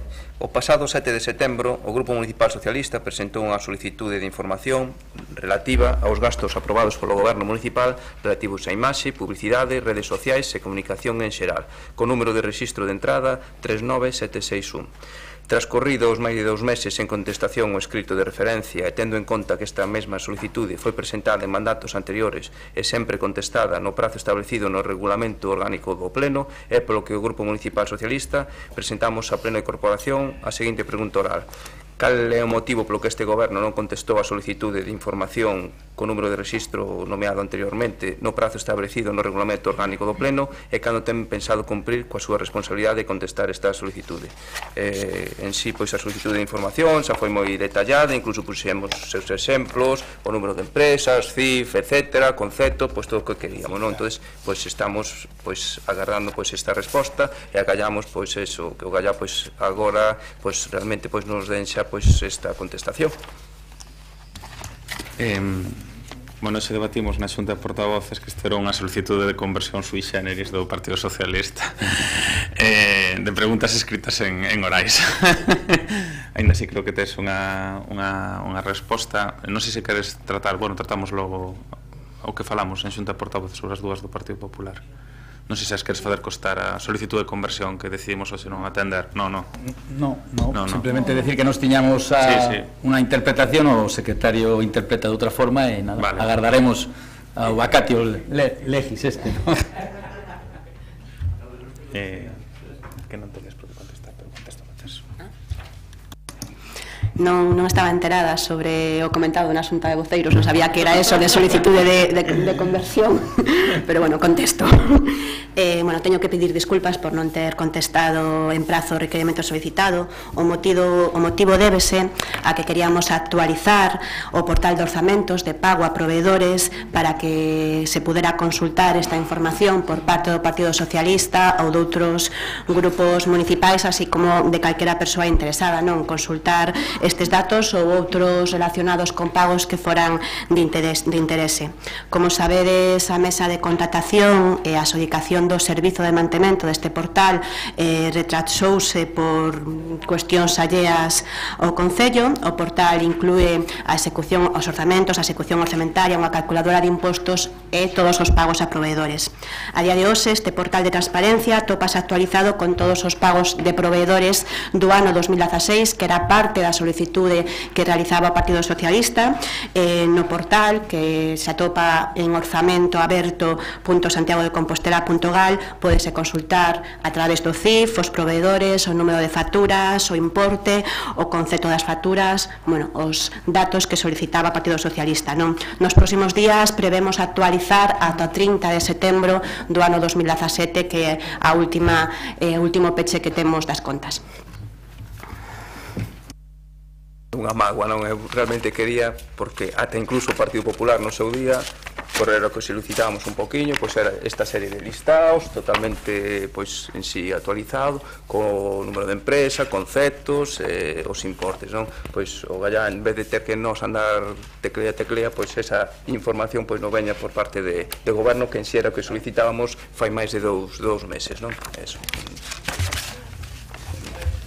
Gonzalo, de todas maneras, se está subido a facer un poquinho de traballiño tampouco é nada malo, non? Quero decir que o erro foi noso non te lo subido, pero se está subido o portal é moi sincero, o portal. Bueno, e hai, antes de facer a parada, rematamos as preguntas e hai unha interpelación, que é unha nova figura pactada no novo regulamento orgánico, e que, un pouco por clarificar os tempos, el que a propón pode ter até 5 minutos, na quenda 7 para a resposta, e pode haber dúas contrarréplicas de 3-3. Señor Brunete. E que como interpelación a propuso vostede, podemos poñer o nome da interpelación Brunete na figura do regulamento orgánico. Alcalde, si me excedo en la intervención, no en el contenido, que sabe que soy muy moderado, sino en el tiempo, después me descuenta un minuto en el segundo turno. Gracias. Así faré, señor. Gracias.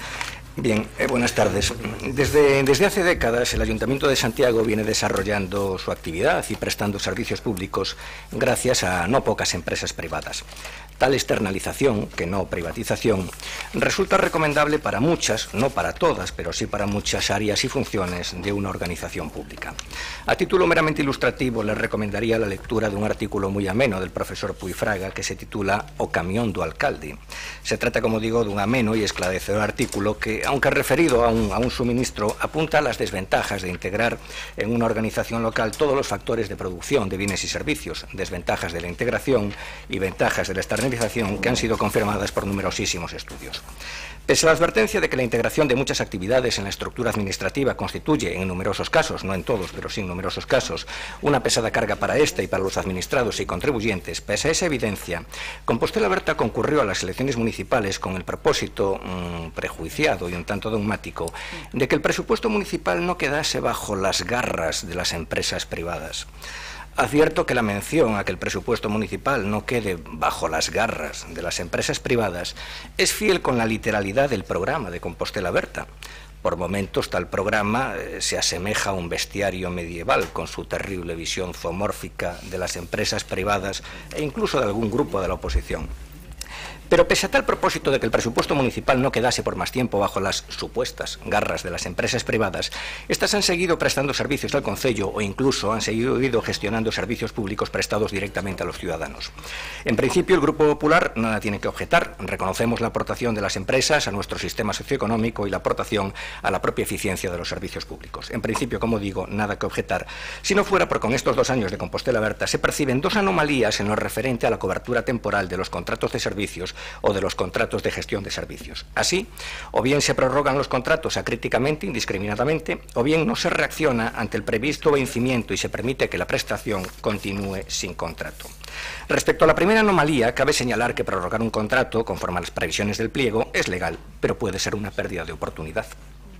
Puede ser una pérdida de oportunidad para el concello y para los ciudadanos, ya sea en su condición de contribuyentes o en su condición de usuarios, al verse postergada en el tiempo la posibilidad de obtener los servicios de otra empresa que ofrezca la prestación por menos dinero o que la ofrezca en mejores condiciones. Me remito a lo que acaba de comentar mi compañera Teresa a propósito de la prórroga del contrato del servicio de basuras.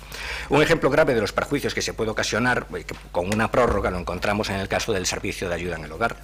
Pese al incremento de cobertura ofrecido por la Junta, numerosas personas se quedan sin una asistencia domiciliaria como consecuencia de una prórroga municipal inaceptable. Respecto a la segunda anomalía, esto es, que vencido el contrato, la prestación se realice sin el mismo, hay que advertir que además de la pérdida de oportunidad comentada, se pierde la oportunidad de exigirle a la empresa que cumpla con unas obligaciones determinadas. Por ejemplo, nos dirá el señor Duarte que el servicio urbano de autobuses seguirá funcionando con regularidad. Es posible, pero ya no se le puede exigir nada a la empresa. ¿Reparará la empresa los postes electrónicos?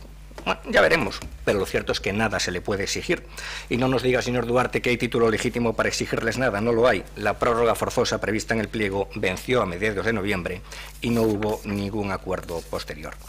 Y lo cierto es que cuando la gestión de un servicio público se desarrolla sin contrato, el servicio público se desmantela. Un servicio público lo es aunque la prestación la realice una empresa privada, siempre que se le pueda exigir el cumplimiento de unas condiciones. Pero cuando la empresa opera por su cuenta y el pago se efectúa a los meros efectos de evitar un enriquecimiento injusto de la administración, estamos ya ante unos servicios más que privados, ante unos servicios contractualmente mostrencos o contractualmente turbios. Optar por una gestión indirecta no es privatizar nada, pero tolerar la gestión de los servicios públicos sin contrato sí que es privatizar privilegiada y turbiamente. Y análogas consideraciones a las que acabo de formular para el contrato de gestión de servicios caben también para el simple contrato de servicios. Con ánimo conciliador puede decirse que puede haber algunos casos concretos de contratos prorrogados cuya prórroga pueda ser lógica, ¿no? Pensemos en un contrato que por su moderada cuantía de ser licitado pues puede generar unos costes o unos riesgos de transacción mayores que la pérdida de oportunidad que genera la prórroga. Y es que no es lo mismo prorrogar un contrato de servicios de 100.000 euros que prorrogar un contrato de servicios de 1 millón de euros. O incluso, fíjense ustedes, puede haber algún caso de algún contrato vencido que pueda ser disculpable. Somos plenamente conscientes de que la contratación pública pública es compleja, es lenta y encaja mal las incidencias. Pero más allá de casos concretos u ocasionales que podrían ser entendibles o disculpables, se observa como poco un descontrol, se observan indicios de un desgobierno municipal. Me dirán ustedes que dieron, por ejemplo, cobertura al suministro de energía eléctrica, pero lo cierto es que esa cobertura, que desde luego aplaudimos, no compensa el desgobierno que se está produciendo en materia contractual y ciñéndonos hoy solo a los contratos de servicios o de gestión de servicios. Así, el servicio de transporte urbano irresponsablemente sin contrato, el servicio de dinamización y mediación sociocultural frívolamente sin contrato, el servicio de hora con un contrato anulado y estirado agónicamente, el servicio de ayuda en el hogar insolidariamente prorrogado, el servicio de gestión de multas de tráfico gratuitamente prorrogado y así sucesivamente. Concluyo. Es evidente que se está produciendo un desmantelamiento de las garantías y de las oportunidades que ha de acompañar a la contratación de los servicios por parte de la Administración Pública. Ahora les hemos explicado sucintamente los problemas de prorrogar acríticamente los contratos y los problemas que ocasiona dejarlos vencer. Ahora, y Montoro al margen, dejen hoy a Montoro, háganos ver ustedes el alcance y las razones de fondo de la sucesión de prórrogas o de los vencimientos producidos, especialmente en el caso de los contratos de mayor envergadura económica y social. Y ya de paso indíquennos, por favor, si tienen fechas o pasos previstos para realizar de propia mano, para realizar municipalizadamente, actividades que ahora se resuelven con contratos de servicios o con contratos de gestión de servicios. Nada más, gracias. María Rozas. Boa tarde a todos de novo. Vou intentar contestar a interpelación con detalle, adaptándome ao tempo marcado, aínda que a pregunta é tan ampla e xenérica que a contestación pois é difícil de resumir, non? Son moitos os contratos, concesións que ten o Concello de Santiago, primeiro porque estamos a falar da capital de Galicia, que presta moitos servicios, e ademais estamos ante un Concello que ao longo da súa vida, independentemente da cor política, pois optou por prestar servizos externalizando, optou por privatizar prestacións, non? Se na miña exposición non podo entrar con detalle nos 7 minutos que teño, pois está a súa disposición, como saben, consulta de calquera dos expedientes, contratos e concesións, non? Comezarei entón respondendo a pregunta, a primeira parte da pregunta, que se consulta, se pregunta cal é pois os contratos na actualidade, cales son os contratos de servizos públicos municipais superiores a 18.000 euros en IVA. Non teño tempo para enumerar todos os contratos porque, como decía antes, son moitos, pero sí que vou a mencionar os máis relevantes, tanto polo importe económico como por a duración, non? Temos o servicio de xestión dos espazos verdes e arbolado urbano, a xestión de escolas infantís, de Fontiñas e Conso, o servizo de alumiado público, a xestión dos aparcadoiros, do Orio San Clemente, bueno, todos os aparcadoiros que están en réxime de concesión desde a súa construción, por máis, algúns deles por máis de 60 anos, algúns rematan despois do 2064, temos o transporte urbano, temos a xestión do mercado de abastos, do mercado de gando, do tanatorio municipal, da Escola Municipal de Música, a recollida de lixo, o abastecemento da auga, a empresa de xestión de actividades deportivas, a señalización horizontal e vertical, os centros socioculturais, a hora e a grúa, o suministro de enerxía eléctrica, telefonía, comedores escolares, xestión de instalacións deportivas, axuda no fogar, vixianza da unidade municipal de atención a drogodependentes, o contrato de mantemento de marxes viarios, o mantemento de campos de fútbol, consesería e limpeza, actividades de centros de interpretación ambiental, limpeza, contratos de suministro de material de oficina, mantemento de calderas,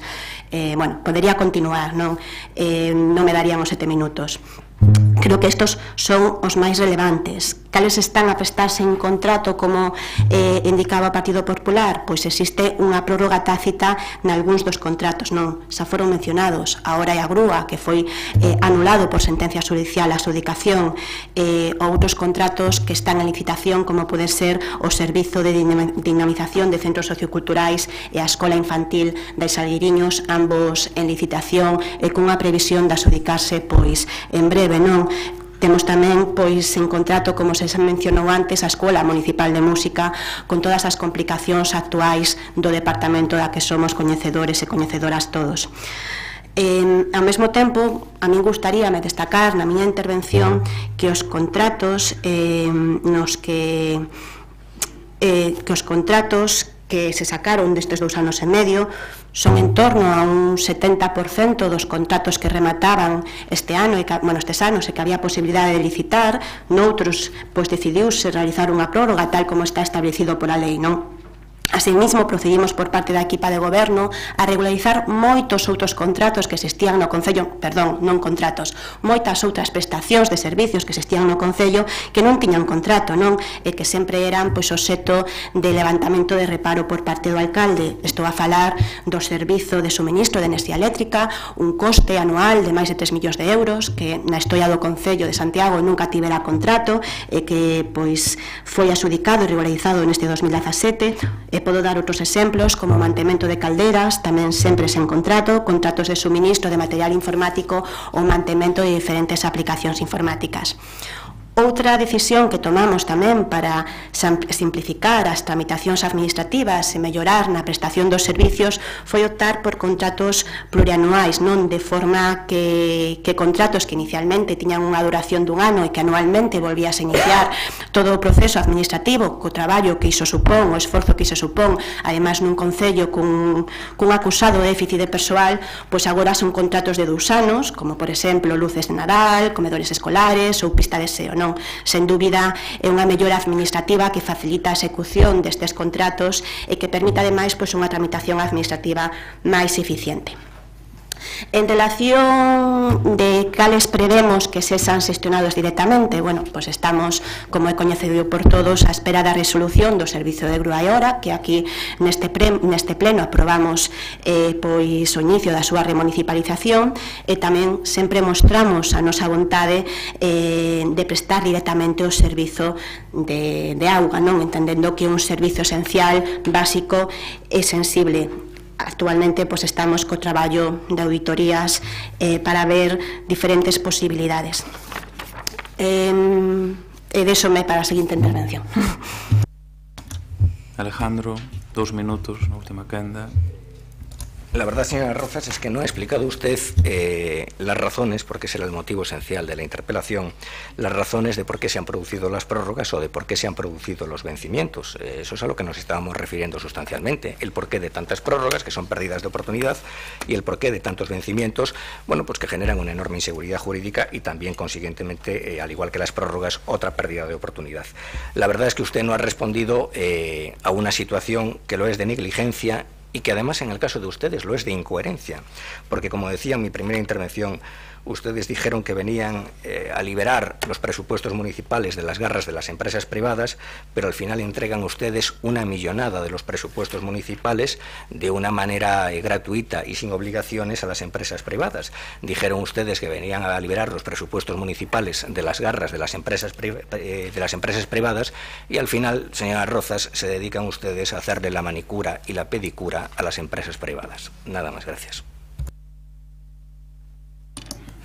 Eu non teño capacidade, señor Brunete, de lerlle o seu pensamento. Contéstolle ao que o puse por escrito e presentou ante o Rexistro do Concello que cales son na actualidade os servizos públicos municipais de máis de 18.000 euros, cales están a prestar de forma prorrogada e cales están sin contrato e que se prevé por parte do goberno que se xa xestionado directamente, non?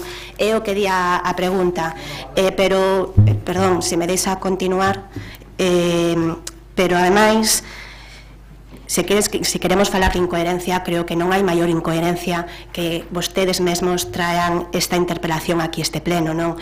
O decía antes, suministro eléctrico, cando tivo contrato neste Concello? Nunca. E o ten con Compostela Aberta, 3 millóns de euros anuais. Estamos a falar do suministro eléctrico do alumeado público do Concello de Santiago, non é unha tontería, non? Mantemento de calderas, mantemento de aplicacións informáticas, suministro informático, podería continuar, non? Eu, sinceramente, o que creo que vostede está a facer unha cuestión extraordinaria de algo que é ordinario, non? E fai cuestión, o cal é moi indicativo de cal é a súa estrategia de querer presentarnos como malos xestores que xa non ten ningún tipo de credibilidade, non? Porque precisamente que vostede me poña como exemplo o servizo da axuda no fogar do Concello de Santiago e que é moi paradigmático, non? Vamos a coller ese exemplo que vostede utilizou, o Servizo de Axuda no Fogar no Concello de Santiago. O Servizo de Axuda no Fogar, con o noso goberno, fixose unha prórroga totalmente legal de 6 meses, porque había posibilidade de prorrogarlo ata os 2 anos, non? Fixose unha prórroga de 6 meses mentras se licitaba un novo contrato que duplicaba o actual en orzamento. Que pasou co Partido Popular, co Servizo de Axuda no Fogar, ese servizo tan sensible, pois que botou 18 meses en contrato, señor Brunete? Eu, sinceramente, creo que son moi partidaria de que cando se intenta dar leccións se predique co exemplo, máis nada. Bueno, pois rematada a figura esta de interpelación, e antes de pasar a toma en consideración das mocións presentadas polos grupos municipais, imos facer o parón de 15 minutos, decirlle que me atopo moi satisfeito co novo regulamento e co cumplimento polos homes e mulleres desta corporación, e en 15 minutos comenzamos a sesión.